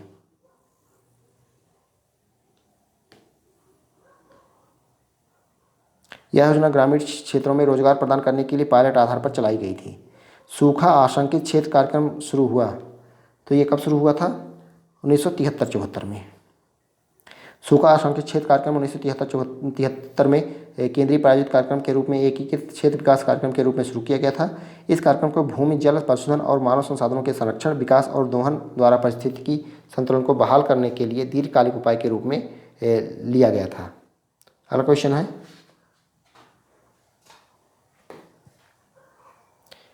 मरुस्थल विकास कार्यक्रम कब शुरू किया गया? तो 1977-78 में।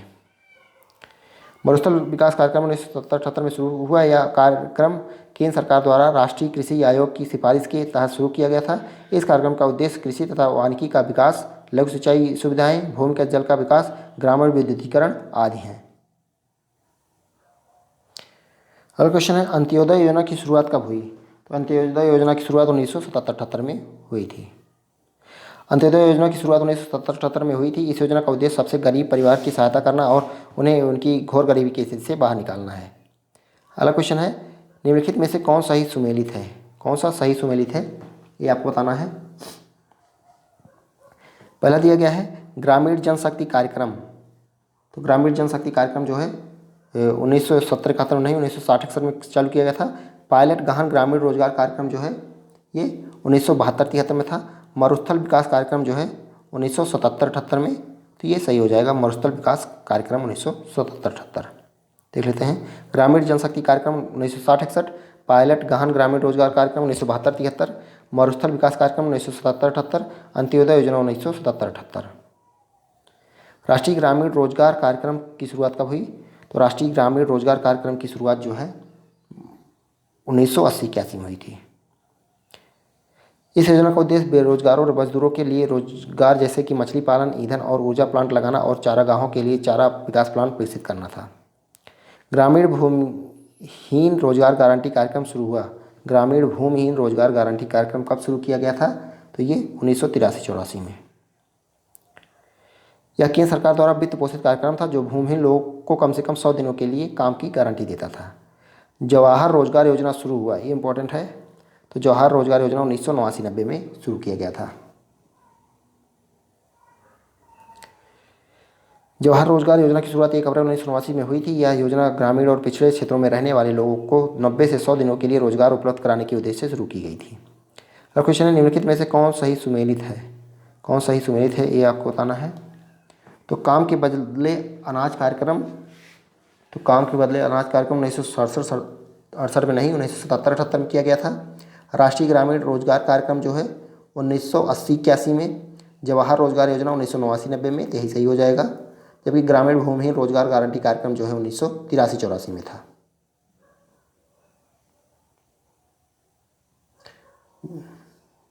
देख सकते हैं, काम के बदले अनाज कार्यक्रम 1977-78, राष्ट्रीय ग्रामीण रोजगार कार्यक्रम 1980-81 और जवाहर रोजगार योजना 1989-90, ग्रामीण भूमिहीन रोजगार गारंटी कार्यक्रम 1983-84। स्वर्ण जयंती ग्राम स्वरोजगार योजना कब शुरू हुआ? तो ये 1999-2000 में शुरू हुआ था। ऑप्शन यहाँ पे करेक्ट है। स्वर्ण जयंती ग्राम स्वरोजगार योजना की शुरुआत 1999 में हुई। यह योजना स्वरोजगार के सभी पहलुओं जैसे स्वयं सहायता समूह, प्रशिक्षण, ऋण प्रौद्योगिकी, बुनियादी ढांचा और विपणन में गरीबों का एक समग्र पैकेज है। जवाहर ग्राम समृद्धि योजना शुरू हुई। जवाहर ग्राम समृद्धि योजना की बात हो रही है, तो ये 1999-2000 में शुरू हुई। यह योजना ग्रामीण गरीबों के जीवन स्तर को बेहतर बनाने के लिए उन्हें अतिरिक्त लाभकारी रोजगार प्रदान करने हेतु बनाया गया था। कृषि आय बीमा योजना कब शुरू किया गया था? कृषि आय बीमा योजना की शुरुआत कब की गई थी? तो ये कौन सा सही हो जाएगा? ऑप्शन डी, 2003-04 में। कृषि आय बीमा योजना की शुरुआत 2003-04 के दौरान हुई। इस योजना के अंतर्गत प्राकृतिक आपदा एवं रोगों के कारण किसी भी अधिसूचित फसल के नष्ट होने पर कृषकों को वित्तीय सहायता दी जाती है। निम्नलिखित में से कौन सुमेलित है? यहाँ पे सुमेलित है, सुमेलित नहीं है, इसका ध्यान रखिएगा। तो स्वर्ण जयंती ग्राम स्वरोजगार योजना की शुरुआत कब हुई थी? 1999-2000 में, ये गलत है। जवाहर ग्राम समृद्धि योजना यहाँ पे 1980-90 दिया गया है, तो ये 1999-2000 में है। संपूर्ण ग्रामीण विकास योजना 2000-2001, तो यही सही हो जाएगा। तो स्वर्ण जयंती ग्राम स्वरोजगार रोजगार योजना जो है 1999-2000 में शुरू हुई। जवाहर ग्राम समृद्धि योजना 1999-2000। संपूर्ण ग्रामीण रोजगार योजना 2000-2001 में। कृषि आय बीमा योजना 2003-4 में। राष्ट्रीय ग्रामीण रोजगार गारंटी योजना कब से लागू हुई? राष्ट्रीय ग्रामीण रोजगार गारंटी योजना कब से लागू हुई, ये भी इंपॉर्टेंट हो जाएगा। तो ये 2 फरवरी 2006 से। इस योजना को एक वित्तीय वर्ष में कम से कम 100 दिनों की गारंटीकृत मजदूरी रोजगार प्रदान करके ग्रामीण क्षेत्रों में आजीविका सुरक्षा को बढ़ावा देने के उद्देश्य से शुरू किया गया था। 2 अक्टूबर 2009 को इस योजना का नाम बदलकर महात्मा गांधी राष्ट्रीय ग्रामीण रोजगार गारंटी योजना कर दिया गया। ग्रामीण आवासीय योजना की शुरुआत कब से मानी जाती है? तो ये 1957-58 से, ऑप्शन बी। यह योजना सामुदायिक विकास कार्यक्रम के अंतर्गत एक ग्रामीण आवास योजना के रूप में शुरू की गई, जिसमें व्यक्तियों तथा सरकारी समितियों को प्रति आवास अधिकतम 5,000 रुपये दिए गए। ग्रामीण विद्युतीकरण योजना प्रारंभ हुई। ग्रामीण विद्युतीकरण योजना जो है 1969-70 में प्रारंभ हुई। इस योजना का उद्देश्य ग्रामीण क्षेत्रों में निरंतर बिजली की आपूर्ति प्रदान करना था। न्यूनतम आवश्यकता कार्यक्रम की शुरुआत हुई। न्यूनतम आवश्यकता कार्यक्रम की शुरुआत जो है 1974-75 में हुई। ऑप्शन डी यहाँ पे करेक्ट है। इस कार्यक्रम का उद्देश्य कुछ बुनियादी न्यूनतम आवश्यकताओं को प्रदान करना तथा लोगों के जीवन के स्तर में सुधार करना था। 20 सूत्री कार्यक्रम की शुरुआत कब हुई, ये भी इंपॉर्टेंट है। 20 सूत्री कार्यक्रम की शुरुआत जो है 1975-76 में हुई। इस कार्यक्रम में गरीबी हटाने के साथ साथ रोजगार, शिक्षा, आवास, स्वास्थ्य, कृषि, वनरोपण, पर्यावरण संरक्षण, पेयजल, ग्रामीण क्षेत्रों में ऊर्जा तथा समाज के कमजोर वर्ग के कल्याण के लिए सरकार द्वारा चलाए जा रहे सामाजिक एवं आर्थिक कार्यक्रमों को शामिल किया गया। अगला क्वेश्चन है, निम्नलिखित में से कौन सही सुमेलित है? तो कौन सा इसमें से सही सुमेलित है ये आपको बताना है।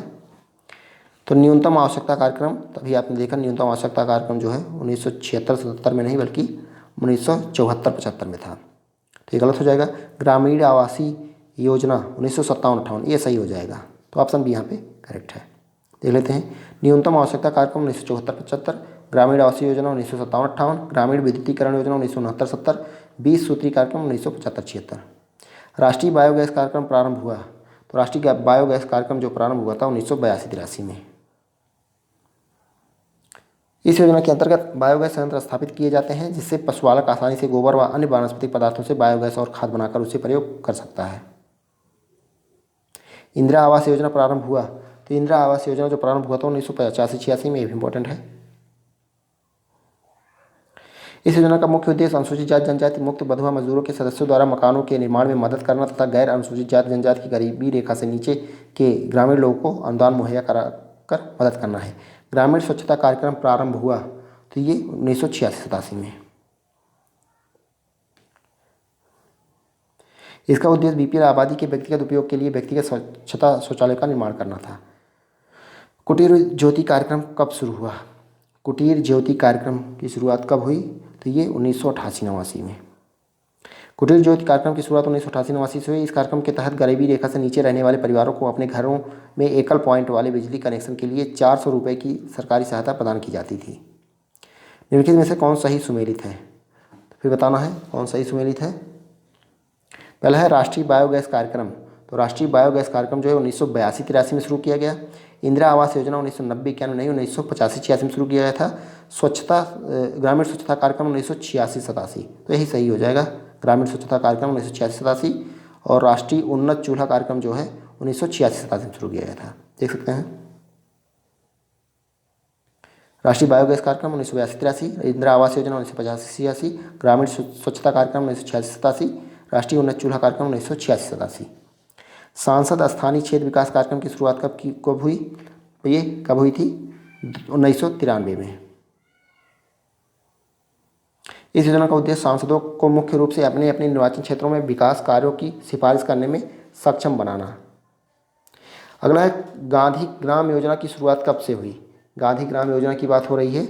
इसकी शुरुआत 1995-96 में हुई थी। गांधी ग्राम योजना की शुरुआत 1995-96 में हुई। इस योजना का उद्देश्य ग्रामीण सशक्तिकरण को बढ़ावा देना था। देखते हैं। प्रधानमंत्री ग्राम सड़क योजना प्रारंभ हुई। तो प्रधानमंत्री ग्राम सड़क योजना का प्रारंभ जो है 2001 में किया गया था। ऑप्शन बी करेक्ट है। यह भारत के एक जो है अगस्त 2000 में शुरू हुई थी। यह भारत की एक राष्ट्रव्यापी योजना है जो असंबद्ध गाँवों को हर मौसम में अच्छी सड़क संपर्क प्रदान करती है। अगला है प्रधानमंत्री ग्राम सड़क योजना की शुरुआत किसने की थी? तो ये अटल बिहारी वाजपेयी ने की थी। ऑप्शन सी यहाँ पे करेक्ट है। निम्नलिखित में से कौन सही सुमेलित है? फिर से आपको बताना है कौन सा सही सुमेलित है। 10 लाख कूप योजना, तो ये 1989-90 में शुरू की गई, तो ये तो गलत हो गया। सांसद स्थानीय क्षेत्र विकास योजना, तो ये जो है 1993-94 में शुरू की गई थी, तो ये भी गलत है। गांधी ग्राम योजना, अभी आपने देखा, तो गांधी ग्राम योजना 1995-96 में शुरू की गई थी, ये भी गलत है। तो सही हो जाएगा ग्रामीण संपर्क मार्ग योजना 1996-97। ऑप्शन डी यहाँ पे करेक्ट हो जाएगा।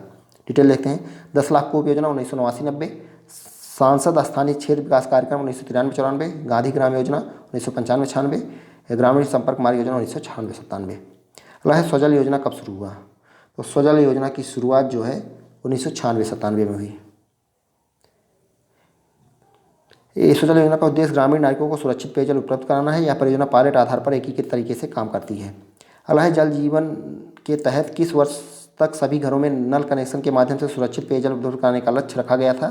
तो कब तक रखा गया था? तो यहाँ पे 2024 तक। जल जीवन मिशन किस मंत्रालय के अंतर्गत एक पहल है? तो किस मंत्रालय का पहल है ये? जल शक्ति मंत्रालय के। हर घर नल से जल कार्यक्रम की घोषणा किस वर्ष की गई थी? ये की गई थी 2019-20 में।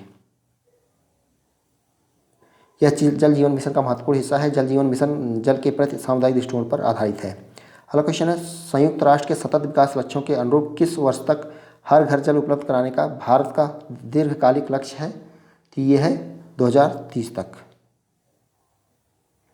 संयुक्त राष्ट्र के सतत विकास लक्ष्यों के अनुरूप वर्ष 2030 तक हर घर जल अर्थात प्रत्येक ग्रामीण घर को सुरक्षित एवं पर्याप्त पेयजल उपलब्ध कराने का भारत का दीर्घकालिक लक्ष्य है। राष्ट्रीय ग्रामीण पेयजल कार्यक्रम NRDWP के द्वारा ग्रामीण पेयजल ढांचा तैयार करने और उसे बरकरार रखने पर तेजी से कार्य चल रहा है। अगला क्वेश्चन है प्रधानमंत्री आवास योजना ग्रामीण कब प्रारंभ हुआ? प्रधानमंत्री आवास योजना ग्रामीण कब प्रारंभ हुआ? तो ये 2016 में। प्रधानमंत्री आवास योजना ग्रामीण 1 अप्रैल 2016 से शुरू हुई। प्रधानमंत्री आवास योजना ग्रामीण के अंतर्गत पहले चरण 2016-17 से 2018-19 में 1 करोड़ मकान बनाने का लक्ष्य था। अगला है प्रधानमंत्री आवास योजना ग्रामीण के अंतर्गत कब तक सभी को आवास उपलब्ध कराने का लक्ष्य रखा गया था?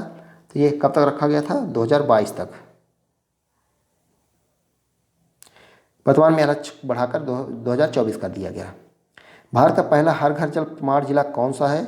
तो भारत का पहला हर घर जल प्रमाणित जिला कौन सा है? तो यहाँ पे ऑप्शन बी करेक्ट हो जाएगा, बुरहानपुर। ये गोवा में है। भारत का पहला हर घर जल प्रमाणित जिला बुरहानपुर मध्य प्रदेश से है। तो बुरहानपुर मध्य प्रदेश है। अगस्त 2022 में गोवा पहला राज्य है। गोवा पहला हर घर जल प्रमाणित राज्य और दादरा एवं नागर हवेली तथा दमन व दीव भारत के पहले हर घर जल प्रमाणित केंद्र शासित प्रदेश बने। तो बुरहानपुर मध्य प्रदेश जो है पहला हर घर जल प्रमाणित जिला है। गंगा कल्याण योजना का प्रारंभ किया गया? तो गंगा कल्याण योजना प्रारंभ किया गया 1997 में। इस योजना का उद्देश्य गरीबी रेखा से नीचे जीवन यापन कर रहे लाखों करोड़ों लघु एवं सीमांत किसानों को अपने खेतों की सिंचाई करने के लिए सिंचाई के साधनों को उपलब्ध कराकर उनका आर्थिक विकास सुनिश्चित करना है। अगला क्वेश्चन है निम्नलिखित में से कौन सही सुमेलित है?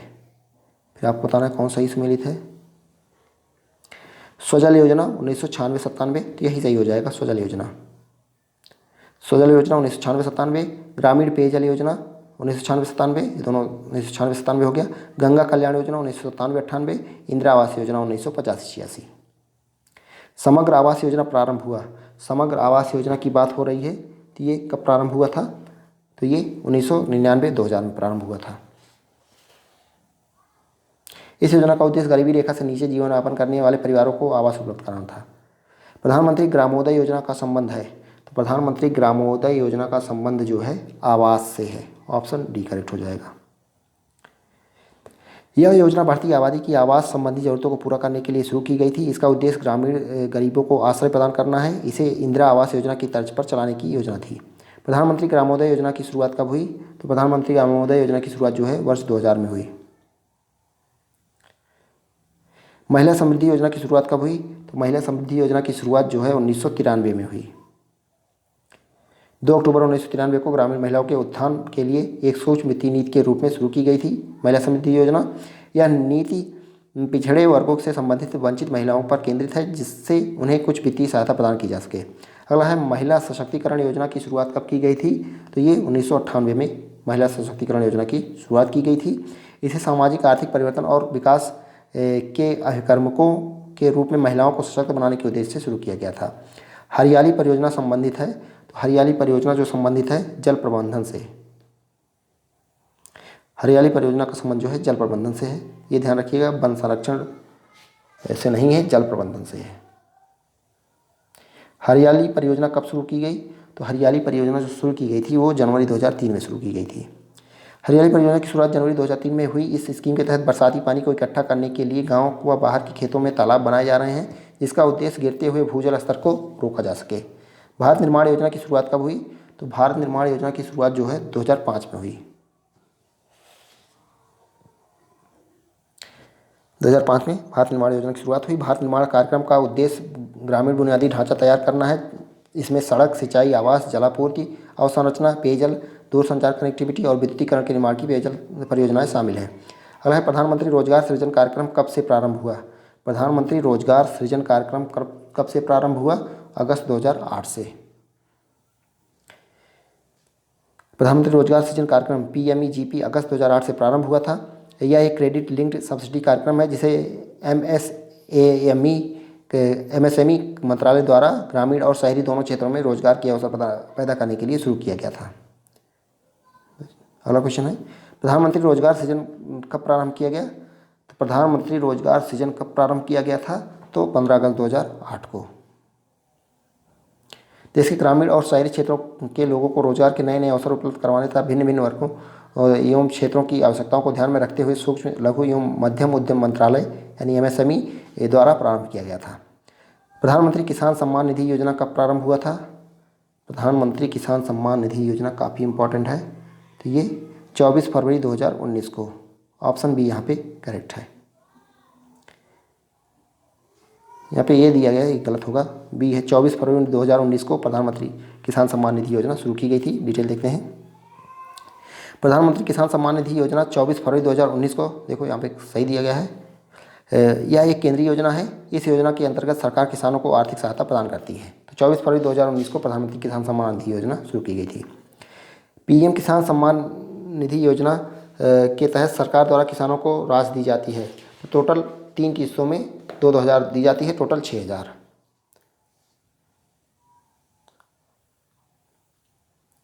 6,000 रुपये 3 किस्तों में दी जाती है। इस योजना के अंतर्गत आने वाले 8.5 करोड़ से अधिक किसानों उनके बैंक खातों में सीधे धनराशि दी जाती है। जल जीवन मिशन की घोषणा प्रधानमंत्री ने कब की थी? तो जल जीवन मिशन की घोषणा जो प्रधानमंत्री ने की थी 15 अगस्त 2019 को। ऑप्शन बी यहाँ पे करेक्ट हो जाएगा, 15 अगस्त 2019। इस मिशन का लक्ष्य मौजूदा जल आपूर्ति प्रणालियों एवं जल कनेक्शन, जल गुणवत्ता निगरानी और परीक्षण के साथ साथ सतत कृषि की कार्य क्षमता सुनिश्चित करना है। जल जीवन मिशन के तहत प्रत्येक ग्रामीण परिवार को प्रति व्यक्ति प्रतिदिन कितने लीटर की जलापूर्ति जो है परिकल्पना की गई है? तो कितने लीटर की? 55 लीटर की। जल जीवन मिशन के तहत प्रत्येक ग्रामीण परिवार को प्रति व्यक्ति प्रतिदिन 55 लीटर की आपूर्ति की परिकल्पना की गई है। इस योजना की अवधि वर्ष 2019 से वर्ष 2024 तक है। यह योजना जल शक्ति मंत्रालय के अंतर्गत आती है। अगर इसका आपको PDF चाहिए तो आप हमारे टेलीग्राम चैनल से जुड़ के, जिसका लिंक जो है डिस्क्रिप्शन में दिया गया है, वहाँ से आप PDF इसका प्राप्त कर सकते हैं। इसके बाद हम लोग UP स्पेशल की क्लास लाएंगे, जो कि काफ़ी इंपॉर्टेंट होगी। तो अगर वो पूरा कर लेंगे तो UP स्पेशल आपका पूरा कवर हो जाएगा। तो इसके लिए भी आप चैनल से जुड़ सकते हैं।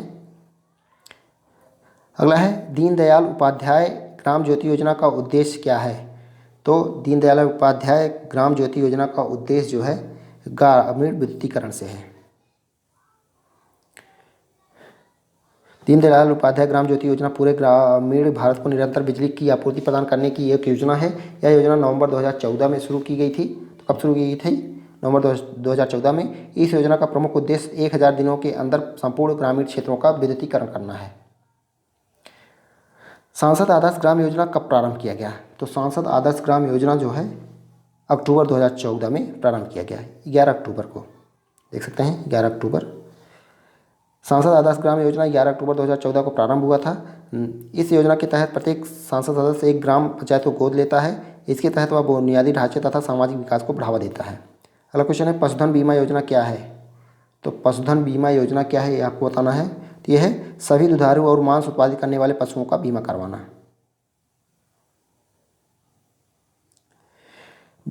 बीमा कंपनी के द्वारा पशुपालक को मुआवजे की रकम जो है 15 दिन के अंदर प्रदान होगी अगर बीमा करवाए हैं और पशु की मृत्यु हो जाती है तब।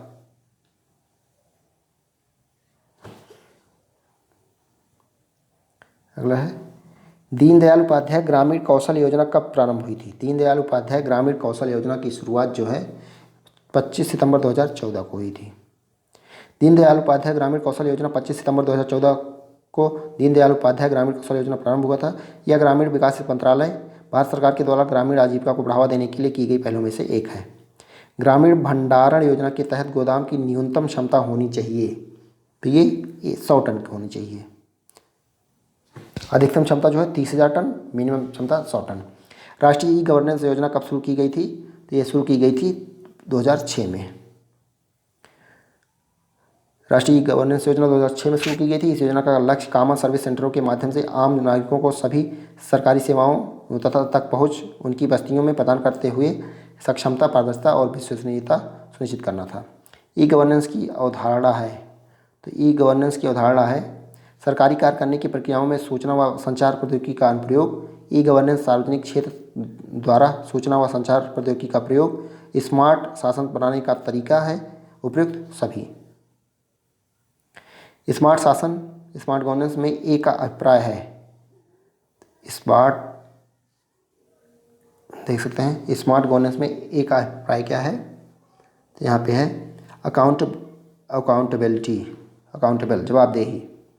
स्मार्ट गवर्नेंस में ए का अभिप्राय जवाबदेही, अकाउंटेबल है। स्मार्ट का फुल फॉर्म होगा सरल यानी सिंपल, मोरल यानी नैतिक, अकाउंटेबल यानी कि जवाबदेह, रिस्पॉन्सिव यानी कि अनुक्रियात्मक और पारदर्शी यानी ट्रांसपेरेंट। हो गया smart, simple, moral, accountable, responsive और ट्रांसपोर्ट, स्मार्ट गवर्नेंस।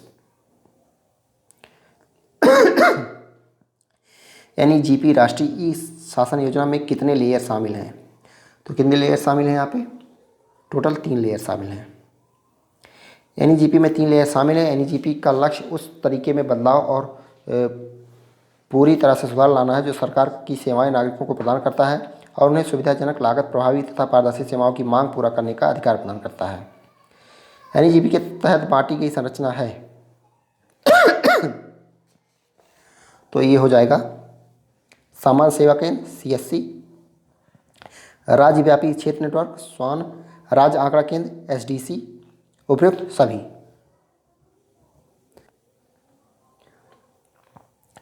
NEGP के तहत बांटी गई योग्य संरचना इस प्रकार है। बुनियादी स्तर पर सेवा की इलेक्ट्रॉनिक माध्यम से आपूर्ति प्रदान करने के लिए सामान्य सेवा केंद्र CSC, राज्यव्यापी क्षेत्र नेटवर्क स्वान और राज्य आंकड़ा केंद्र SDC। राष्ट्रीय ई शासन योजना में कौन सा लेयर शामिल नहीं है? तो राष्ट्रीय ई शासन योजना में कौन सा लेयर शामिल नहीं है पता है आपको? Organisation layer, technology layer, user layer, ये तीनों शामिल हैं। डिमांडिंग लेयर जो है इसमें शामिल नहीं है। उमंग एप्लीकेशन किस पहल का एक हिस्सा है? तो उमंग एप्लीकेशन जो है ये डिजिटल इंडिया का एक हिस्सा है। उमंग ऐप का उद्देश्य क्या है? तो उमंग ऐप का उद्देश्य पूछा गया है तो यह है fast track mobile governance, option A हो जाएगा यहाँ पे। उमंग ऐप कितनी भाषाओं में काम करता है? तो ये 13 भाषाओं में काम करता है। ई गवर्नेंस में G2C किसको संबोधित करता है? G2C, तो ये सरकार से नागरिक, गवर्नमेंट टू सिटीजन। सरकारी और नागरिकों के बीच पारस्परिक व्यवहार गवर्नमेंट टू सिटीजन क्षेत्र में आता है, जैसे आयकर विवरण जमा करना, विद्युत एवं जल संबंधी शिकायतें करना इत्यादि। भारत में ई गवर्नेंस की उत्पत्ति किस दशक में हुई थी? तो ई गवर्नेंस की उत्पत्ति पूछा गया है तो ये 1970 में हुई थी। ऑप्शन डी यहाँ पे करेक्ट है। किसी भी गांव को मानचित्र पर उसकी प्रोफाइल पर क्लिक करके सपोर्ट जानकारी का पता निम्न में से किसके द्वारा लगाया जा सकता है? तो ये किसके द्वारा लगाया जा सकता है? जियो सर्च के द्वारा। ऑप्शन यहाँ पे करेक्ट है। किसी मंत्रालय को वर्ष 2023 तक प्रतिष्ठित पुरस्कार राष्ट्रीय ई गवर्नेंस पुरस्कार से सम्मानित किया गया है? किस मंत्रालय को वर्ष 2023 का प्रतिष्ठित पुरस्कार राष्ट्रीय ई गवर्नेंस पुरस्कार से सम्मानित किया गया है? तो ये हो जाएगा पंचायती राज मंत्रालय, ऑप्शन ए। समान सेवा केंद्र CSC किस मंत्रालय की पहल है? ये किस मंत्रालय की पहल है? इलेक्ट्रॉनिक IT मंत्रालय की, इलेक्ट्रॉनिक्स IT मंत्रालय। यह राष्ट्रीय ई गवर्नेंस योजना यानी GP की एक राजनीतिक आधारशिला है जिसे मई 2006 में सरकार द्वारा अनुमोदित किया गया था। यह बड़े स्तर पर ई गवर्नेंस को शुरू करने हेतु राष्ट्रीय सामान्य न्यूनतम कार्यक्रम में प्रतिबद्धता के रूप में है।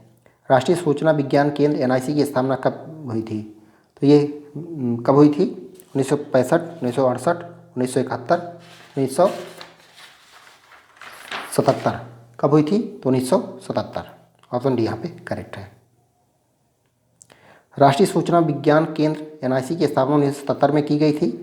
यह राष्ट्रीय सूचना विज्ञान केंद्र एवं प्रौद्योगिकी के क्षेत्र में एक प्रमुख संस्थान है जिसका उद्देश्य ई शासन संबंधी सेवाएं प्रदान करना, सर्वोत्तम साधनों का विनिर्माण करना, सरकारी क्षेत्र में एकीकृत सेवाएं प्रदान करना है। अगला है ई नाम का अर्थ है। ई नाम नेशनल एग्रीकल्चर मार्केट। राष्ट्रीय कृषि बाजार एक ऑनलाइन वाणिज्य मंच है जिसका मकसद किसानों, व्यापारियों और क्रेताओं को एक मंच के माध्यम से ऑनलाइन वाणिज्य की सुविधा उपलब्ध करवाना है। यह पोर्टल देश भर के कृषि बाजारों को ऑनलाइन प्लेटफॉर्म को जोड़ने का काम करता है। अगला है देश भर में पंचायती राज संस्थाओं में ई शासन को मजबूत करने के लिए पंचायती राज मंत्रालय भारत सरकार ने यूजर की सुगमता को बेहतर करने के लिए एक वेब आधारित पोर्टल शुरू किया है। उसका नाम क्या है? उसका नाम ई ग्राम स्वराज है, ऑप्शन ए। उत्तर प्रदेश में कितनी ग्राम पंचायतें हैं? उत्तर प्रदेश में ग्राम पंचायतों की संख्या पूछा गया है तो ये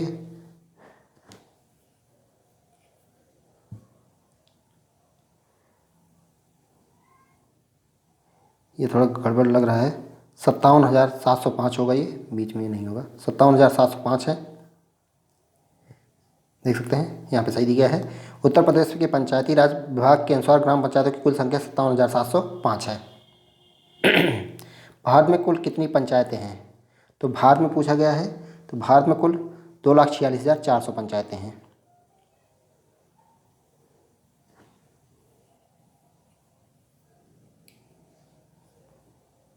ये आप लोग एक बार देख लीजिएगा कि दोनों में अलग अलग दिया गया है। तो आप लोग बताइए कमेंट में कौन सा सही होगा। भारत में कुल कितने पंचायतों में जियो टैगिंग शुरू की गई है? ये 2,49,164। तो यहाँ पे ये वाला ऑप्शन सही होगा, 2,64,660, क्योंकि 2,49,147 पंचायतों में जो है जियो टैगिंग शुरू की गई है।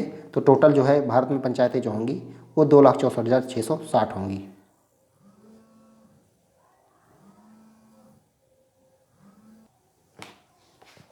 इस बुक में थोड़ा मिसप्रिंट है तो थोड़ा ध्यान दीजिएगा।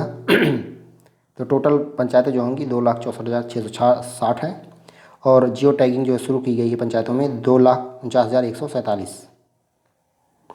जियो टैगिंग एक जियो टैग निर्दिष्ट करने या कुछ भौगोलिक जानकारी को विभिन्न मीडिया रूपों जैसे डिजिटल फोटोग्राफ, वीडियो या यहाँ तक कि एक SMS संदेश में जोड़ने की एक प्रक्रिया है। अगला, केंद्रीय ग्रामीण विकास और पंचायती राज मंत्री श्री गिरिराज सिंह ने लखनऊ में अमृत महोत्सव के तहत कितने ग्राम पंचायतों में समर्थ अभियान का शुभारंभ किया? तो ये 50,000, ऑप्शन यहाँ पे करेक्ट है। केंद्रीय ग्रामीण विकास और पंचायती राज मंत्री श्री गिरिराज सिंह ने लखनऊ में अमृत महोत्सव के तहत 50,000 ग्रामीण पंचायतों में समर्थ अभियान का उद्देश्य महिलाओं को सशक्त बनाना और ग्रामीण क्षेत्रों में डिजिटल लेन देन को बढ़ावा देना है। ज्ञान दूत परियोजना कब प्रारंभ किया गया था? ज्ञान दूत परियोजना जो है वर्ष 2000 में प्रारंभ की गई थी, ऑप्शन यहाँ पे करेक्ट है। यह कम लागत वाली स्वसंधारित एवं समुदाय के स्वामित्व वाली ग्रामीण इंटरनेट प्रणाली है जो कि मध्य प्रदेश राज्य के जिलों में ग्रामीण समुदायों की विशिष्ट जरूरतों को पूरा करती है। ज्ञान दूत योजना के बारे में सत्य है। तो ज्ञान दूत योजना के बारे में क्या सत्य है ये बताना है। बेरोजगार शिक्षित युवाओं को सूचनालय को सूचक के रूप में चलाने के लिए प्रशिक्षित किया जाता है, सही है। यह परियोजना वर्ष 2000 में शुरू की गई, सही है। लगभग 600 नेटवर्क इस नेटवर्क के अंतर्गत हैं, सही है। तो उपयुक्त सभी। डिजिटल भूमि परियोजना के बारे में सही तथ्य है। डिजिटल भूमि परियोजना के बारे में आपको सही तथ्य बताना है। तो यह है उत्तर प्रदेश सरकार द्वारा राज्य में भूमि अभिलेखों के डिजिटलीकरण की परियोजना है, सही है। या उत्तर प्रदेश की ग्रामीण भूमि से संबंधित ई सेवाओं का विस्तार है, सही है। या शासन सेवा वितरण प्लेटफॉर्म का कुशल मॉडल है, सही है। तो उपयुक्त सभी हो जाएगा।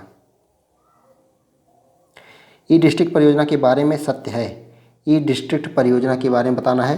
तो ई डिस्ट्रिक्ट परियोजना ई गवर्नेंस योजना के अंतर्गत चलने वाली स्टेट मिशन मोड परियोजना है, सही है। इसका मुख्य उद्देश्य जन केंद्रित सेवाओं को कंप्यूटरीकरण करना है, सही है। ई डिस्ट्रिक्ट परियोजना में प्रमाण पत्र, शिकायत, जन वितरण प्रणाली, पेंशन विनिमय आदि सेवाएं शामिल हैं, सही है। उपयुक्त सभी हो जाएगा।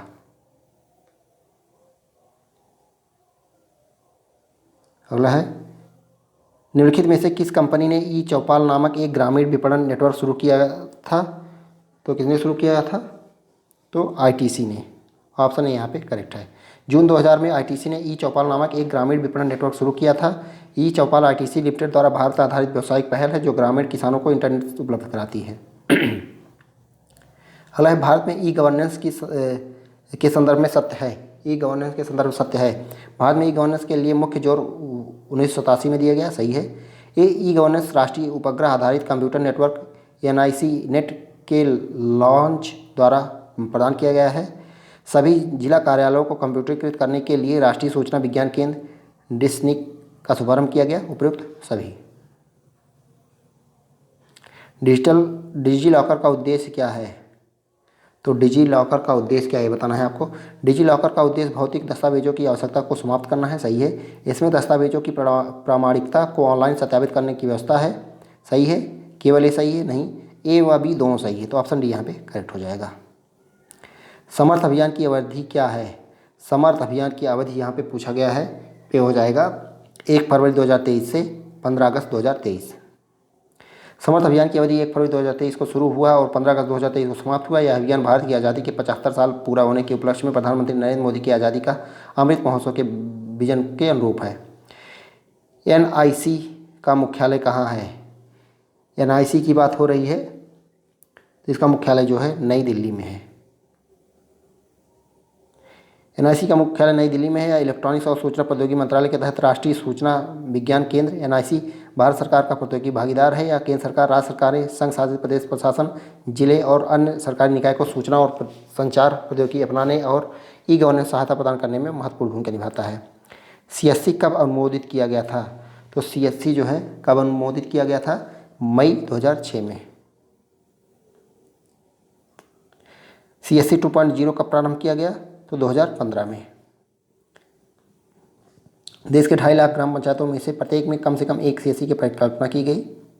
सीएससी डिजिटल इंडिया कार्यक्रम के तहत शामिल विजन है। सीएससी डिजिटल इंडिया के तहत प्रत्येक नागरिक के लिए इंफ्रास्ट्रक्चर एक उपयोगिता के रूप में मांग प्रशासन और सेवाएं, नागरिकों का डिजिटल सशक्तिकरण, उपयुक्त सभी।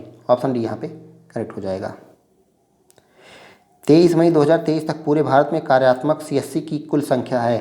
तो 23 मई 2023 तक पूछा गया है। तो यहाँ पे 5,21,150 है। पूरे भारत की बात हो रही है। तो 5,21,150 है, जिसमें ग्रामीण क्षेत्रों की में कार्यात्मक सीएससी की संख्या 4,13,999 है।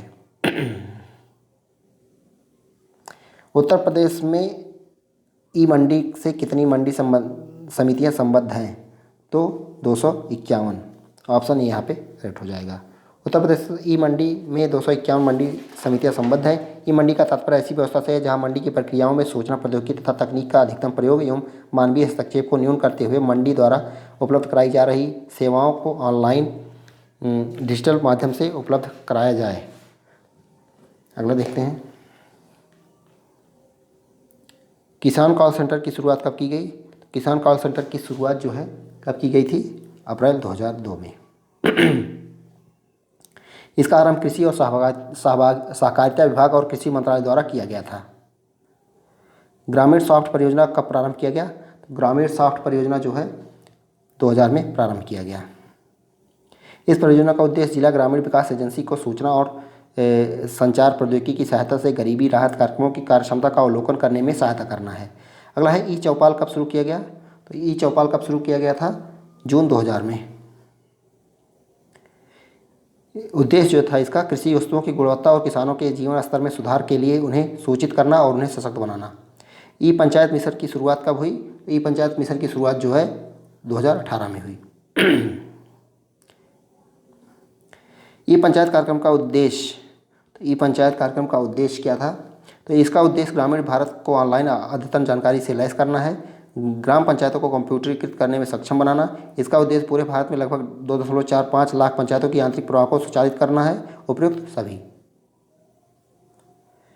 कितने राज्यों ने ई पंचायत स्थापित करने की पहल की है? तो यहाँ पे कौन सा करेक्ट हो जाएगा? ऑप्शन सी, 7 राज्य ने। किस राज्य में ई पंचायत व्यवस्था स्थापित है? तो किस में स्थापित है? बिहार, उत्तर प्रदेश, पंजाब, आंध्र प्रदेश। तो आंध्र प्रदेश में स्थापित है। क्वेश्चन देखते हैं, किस राज्य में ई पंचायत व्यवस्था लागू नहीं है? किस में नहीं है आपको बताना है। तो गुजरात में लागू है, पश्चिम बंगाल में लागू है, कर्नाटक में लागू है, झारखंड में लागू नहीं है। ऑप्शन डी यहाँ पे करेक्ट हो जाएगा। कहाँ का लागू ये देख लेते हैं। गुजरात, पश्चिम बंगाल, कर्नाटक, केरल, आंध्र प्रदेश, मध्य प्रदेश और गोवा। ये पंचायत मिशन मोड परियोजना संबंधित है। तो ये किससे संबंधित है? तो ये ग्रामीण को सशक्त और रूपांतरित करना। पंचायत एंटरप्राइज सूट PES के कितने अनुप्रयोग शामिल हैं? तो यहाँ पे करेक्ट हो जाएगा 11। Option A. MOPR ने पूरे देश में पंचायती राज संस्थाओं को ई गवर्नेंस की शुरुआत करने और उसे बढ़ावा देने के लिए ई पंचायत मिशन मोड परियोजना शुरू की है। इसमें 11 महत्वपूर्ण सामान्य अनुप्रयोग शामिल हैं। PRIA प्रिया सॉफ्ट पंचायत राज संस्थान लेखा सॉफ्टवेयर क्या लाभ है? लाभ बताना है आपको। तो पंचायती राज संस्थाओं के लिए उनके खातों पर प्रभावी ढंग से नज़र रखने के लिए प्रिया सॉफ्ट की बात हो रही है। पंचायतों की विश्वसनीयता को बढ़ाता है। निगरानी करने के लिए उच्च अधिकारियों की क्षमता बढ़ाता है। उपयुक्त सभी। ऑप्शन डी यहाँ पे करेक्ट है। ई ग्राम स्वराज का लक्ष्य नहीं है। प्रकृति रिपोर्टिंग, पारदर्शिता, कार्य आधारित लेखांकन, ये सब है। केंद्रीय कृत योजना ये ई ग्राम स्वराज का लक्ष्य नहीं है। राष्ट्रीय पंचायत पोर्टल का कार्य है। राष्ट्रीय पंचायत पोर्टल का कार्य क्या है? तो ग्रामीण शिक्षा को बढ़ावा देने का पोर्टल है। स्थानीय चुनाव में जागरूकता, इस बात की सूचना देने की स्थानीय निकाय द्वारा कौन सी सेवा प्रदान की जाती है? तो कौन सा है? ऑप्शन डी हो जाएगा। ये पंचायत मिशन मोड के तहत बनाए गए राष्ट्रीय पंचायत पोर्टल इस बात की सूचना देता है कि स्थानीय निकाय द्वारा कौन सी सेवा प्रदान की जाती है। अगला है ग्रामीण विकास मंत्रालय भारत सरकार के सक्रिय आंकड़ों के अनुसार मनरेगा में कार्यकर्ता की संख्या कितनी है? तो कितनी संख्या है? 14,31,25,000। ऑप्शन यहाँ पे करेक्ट हो जाएगा। ग्रामीण ई गवर्नेंस पहल के अंतर्गत कितने मापदंडों का प्रयोग किया जाता है? तो यहाँ पे 7 मापदंडों का।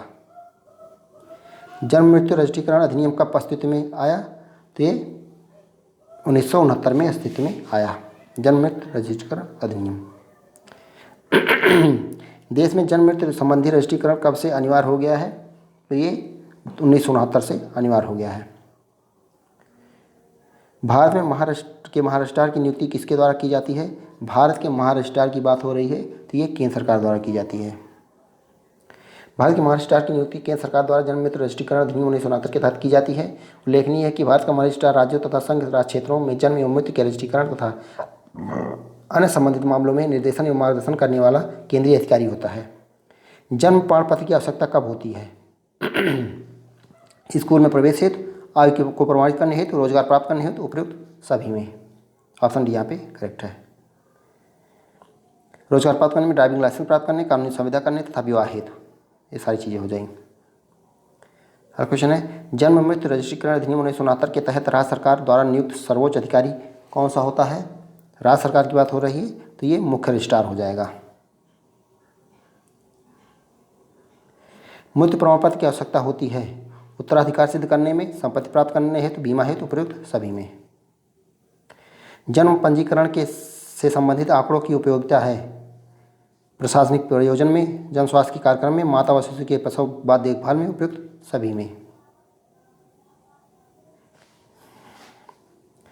मृत्यु के अभिलेखों का उपयोग है महामारी रोगों की व्यापकता को समझने में, चिकित्सीय अनुसंधान में, आनुवंशिक अध्ययन में, उपयुक्त सभी में।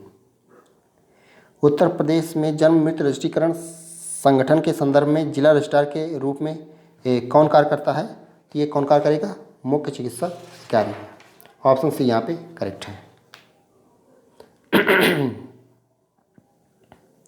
यदि एक गर्भ से एक साथ एक से अधिक बच्चे जन्म लेते हैं तो प्रत्येक जन्म के रजिस्ट्रीकरण के लिए तो यहाँ पे अलग अलग सूचना प्रपत्र भरना होगा।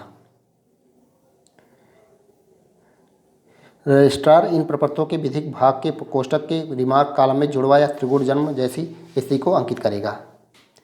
जन्म या मृत्यु प्रमाण पत्र प्राप्त करने के लिए शुल्क निर्धारित किया गया है। तो कितना शुल्क देना होता है? तो ये निःशुल्क होता है।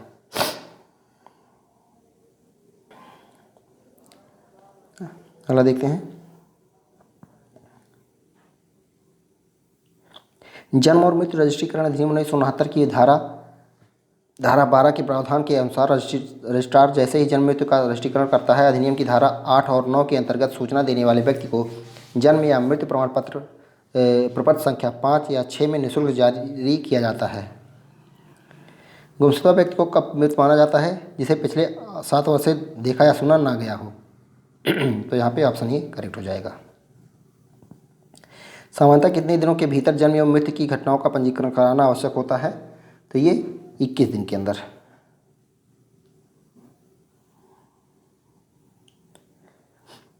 निर्धारित समय के पश्चात पंजीकरण कराने पर शुल्क अदा करने का प्रावधान है।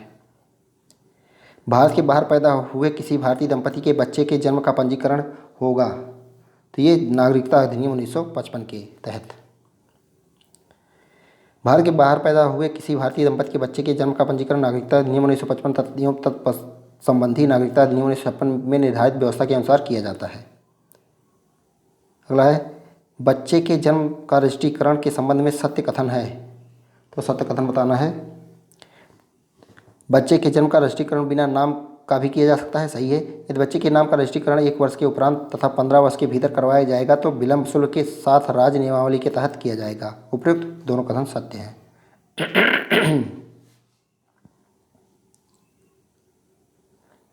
यदि कोई जन्म या मृत्यु की घटना घटित होने से के 1 वर्ष के भीतर रजिस्ट्रीकृत नहीं की जाती है तो उसे किसके लिखित आदेश पर दर्ज की जाएगी? तो उप जिलाधिकारी यानी कि SDM के आदेश पर। जन्म रिपोर्ट फॉर्म संख्या 1 भरते समय बच्चे का नाम नहीं रखे जाने की स्थिति में क्या किया जाएगा? तो ये पंक्ति को खाली छोड़ देना चाहिए।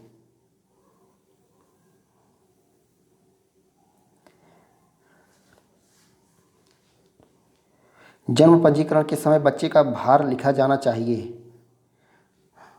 तो किलोग्राम में 1 दशमलव स्थान तक। रजिस्ट्रीकरण की प्रक्रिया में प्रपत्र संख्या 1 का संबंध है।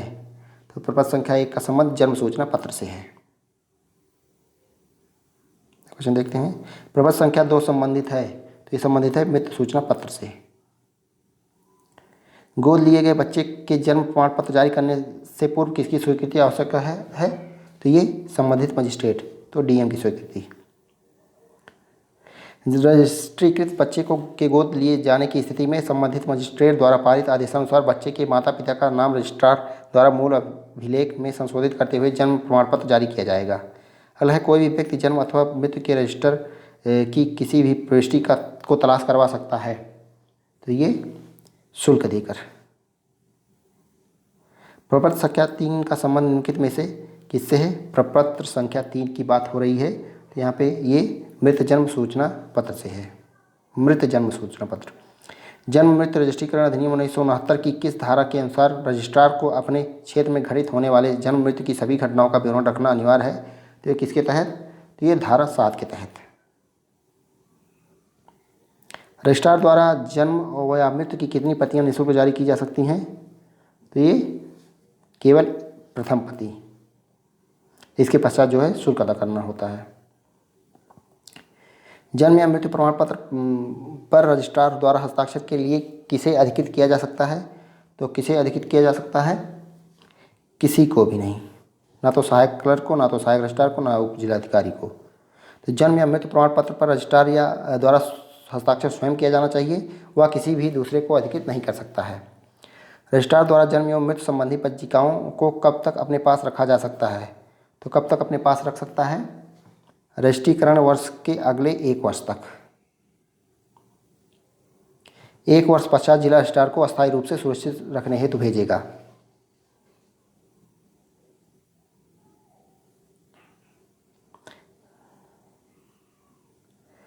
विदेशी नागरिकों से संबंधित जन्म और मृत्यु की घटनाओं का रजिस्ट्रीकरण कौन करता है? तो स्थानीय रजिस्ट्रार। विदेशी नागरिकों से संबंधित जन्म और मृत्यु की घटनाओं का रजिस्ट्रीकरण भी अधिनियम के में निहित प्राविधानों के अनुरूप स्थानीय रजिस्ट्रार द्वारा किया जाएगा तथा प्रमाण पत्र भी निर्गत किया जाएगा। अगला है, यदि यह जानकारी मिले कि बच्चा अवैध है तो पिता के रूप में किसका नाम भरा जाएगा?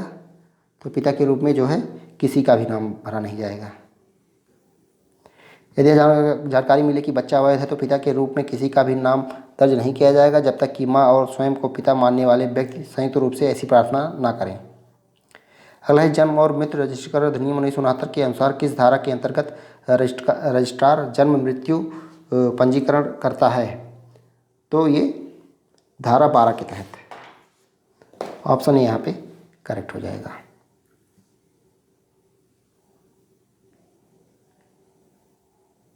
जन्म एवं मृत्यु की पहली प्रति रजिस्ट्रार द्वारा जारी की जाएगी, तो ये निःशुल्क।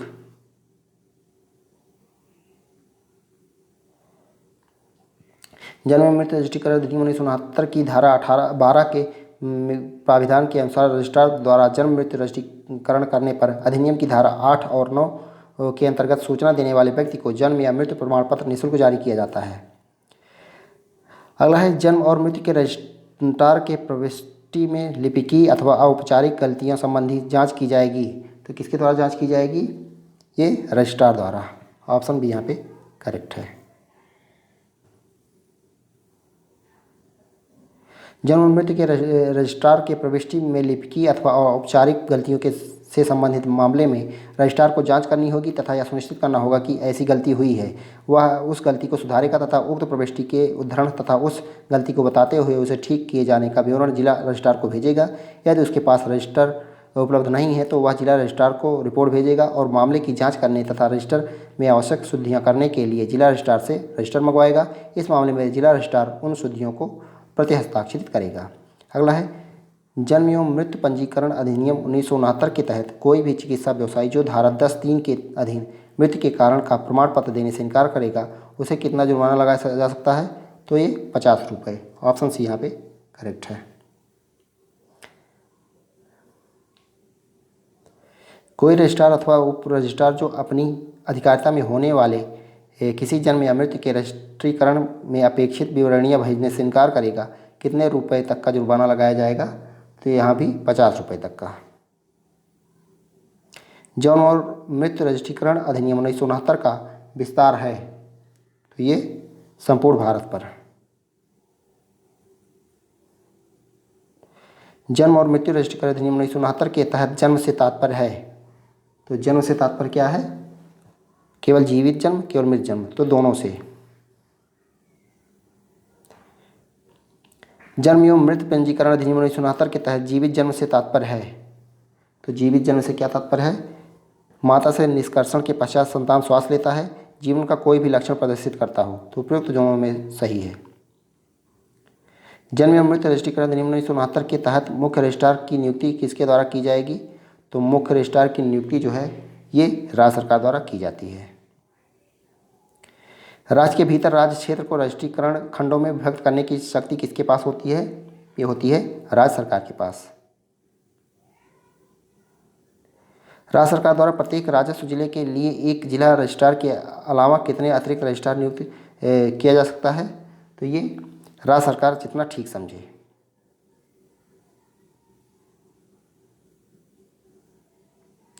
प्रत्येक रजिस्ट्रार का कार्यालय होगा, तो प्रत्येक रजिस्ट्रार का कार्यालय जो होगा वो कहाँ पे होगा?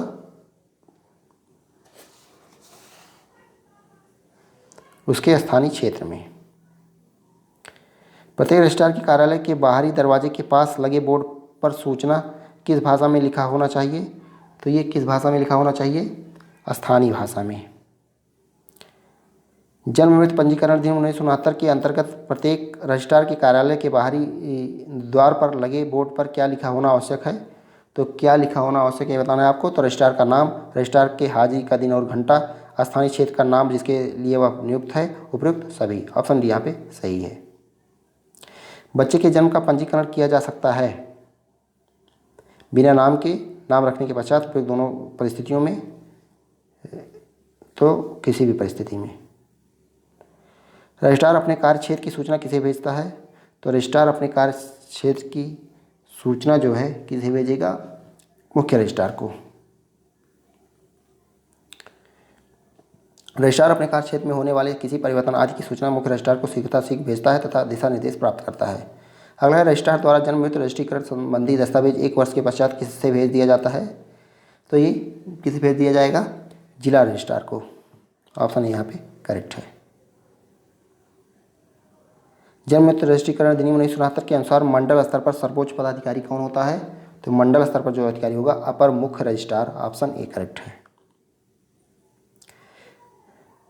जन्म मृत्यु रजिस्ट्रीकरण अधिनियम 1969 के अनुसार प्रपत्र संख्या 6 का संबंध है। प्रपत्र संख्या 6 की बात की जा रही थी, ये मृत्यु प्रमाण पत्र से है। Option B. निम्नलिखित में अनुपलब्धता प्रमाण पत्र किस प्रपत्र संख्या पर जारी किया जाता है? अनुपलब्धता प्रमाण पत्र, तो ये हो जाएगा ऑप्शन बी, प्रपत्र संख्या 10। जन्म मृत्यु पंजीकरण अधिनियम 1969 के अंतर्गत प्रपत्र संख्या 10 पर अनुपलब्धता प्रमाण पत्र जारी किया जाता है। अगला है, मृत्यु रजिस्ट्रीकरण अधिनियम 1969 के अंतर्गत मृत जन्म के मासिक रिपोर्ट का सारांश दिया जाता है। तो मृत जन्म के मासिक रिपोर्ट का सारांश दिया जाता है, ये आपको बताना है। तो प्रपत्र संख्या 13 में। ऑप्शन यहाँ पे करेक्ट है। तो दोस्तों टोटल 311 क्वेश्चन ये चौथे चैप्टर में हम लोग कर लिए हैं, जो कि काफ़ी इंपॉर्टेंट है। तो ऐसे ही आपको अगर पूरा करना है, अभी 2 चैप्टर और बचा है, उसका भी वीडियो आएगा, थियरी का भी और ऑब्जेक्टिव का भी, इसलिए आप लोग चैनल को सब्सक्राइब कर लीजिए। इसके बाद हम लोग यूपी स्पेशल करेंगे, वो भी काफ़ी अच्छी क्लास होगी। अगर आप कर लिए तो यूपी स्पेशल में जो 20 क्वेश्चन आना है, तो ज़्यादातर क्वेश्चन वहीं से मिल जाएंगे। तो अगर आपको वीडियो पसंद आया तो लाइक करें और चैनल पर नए हैं तो चैनल को सब्सक्राइब करें। धन्यवाद। जय हिंद।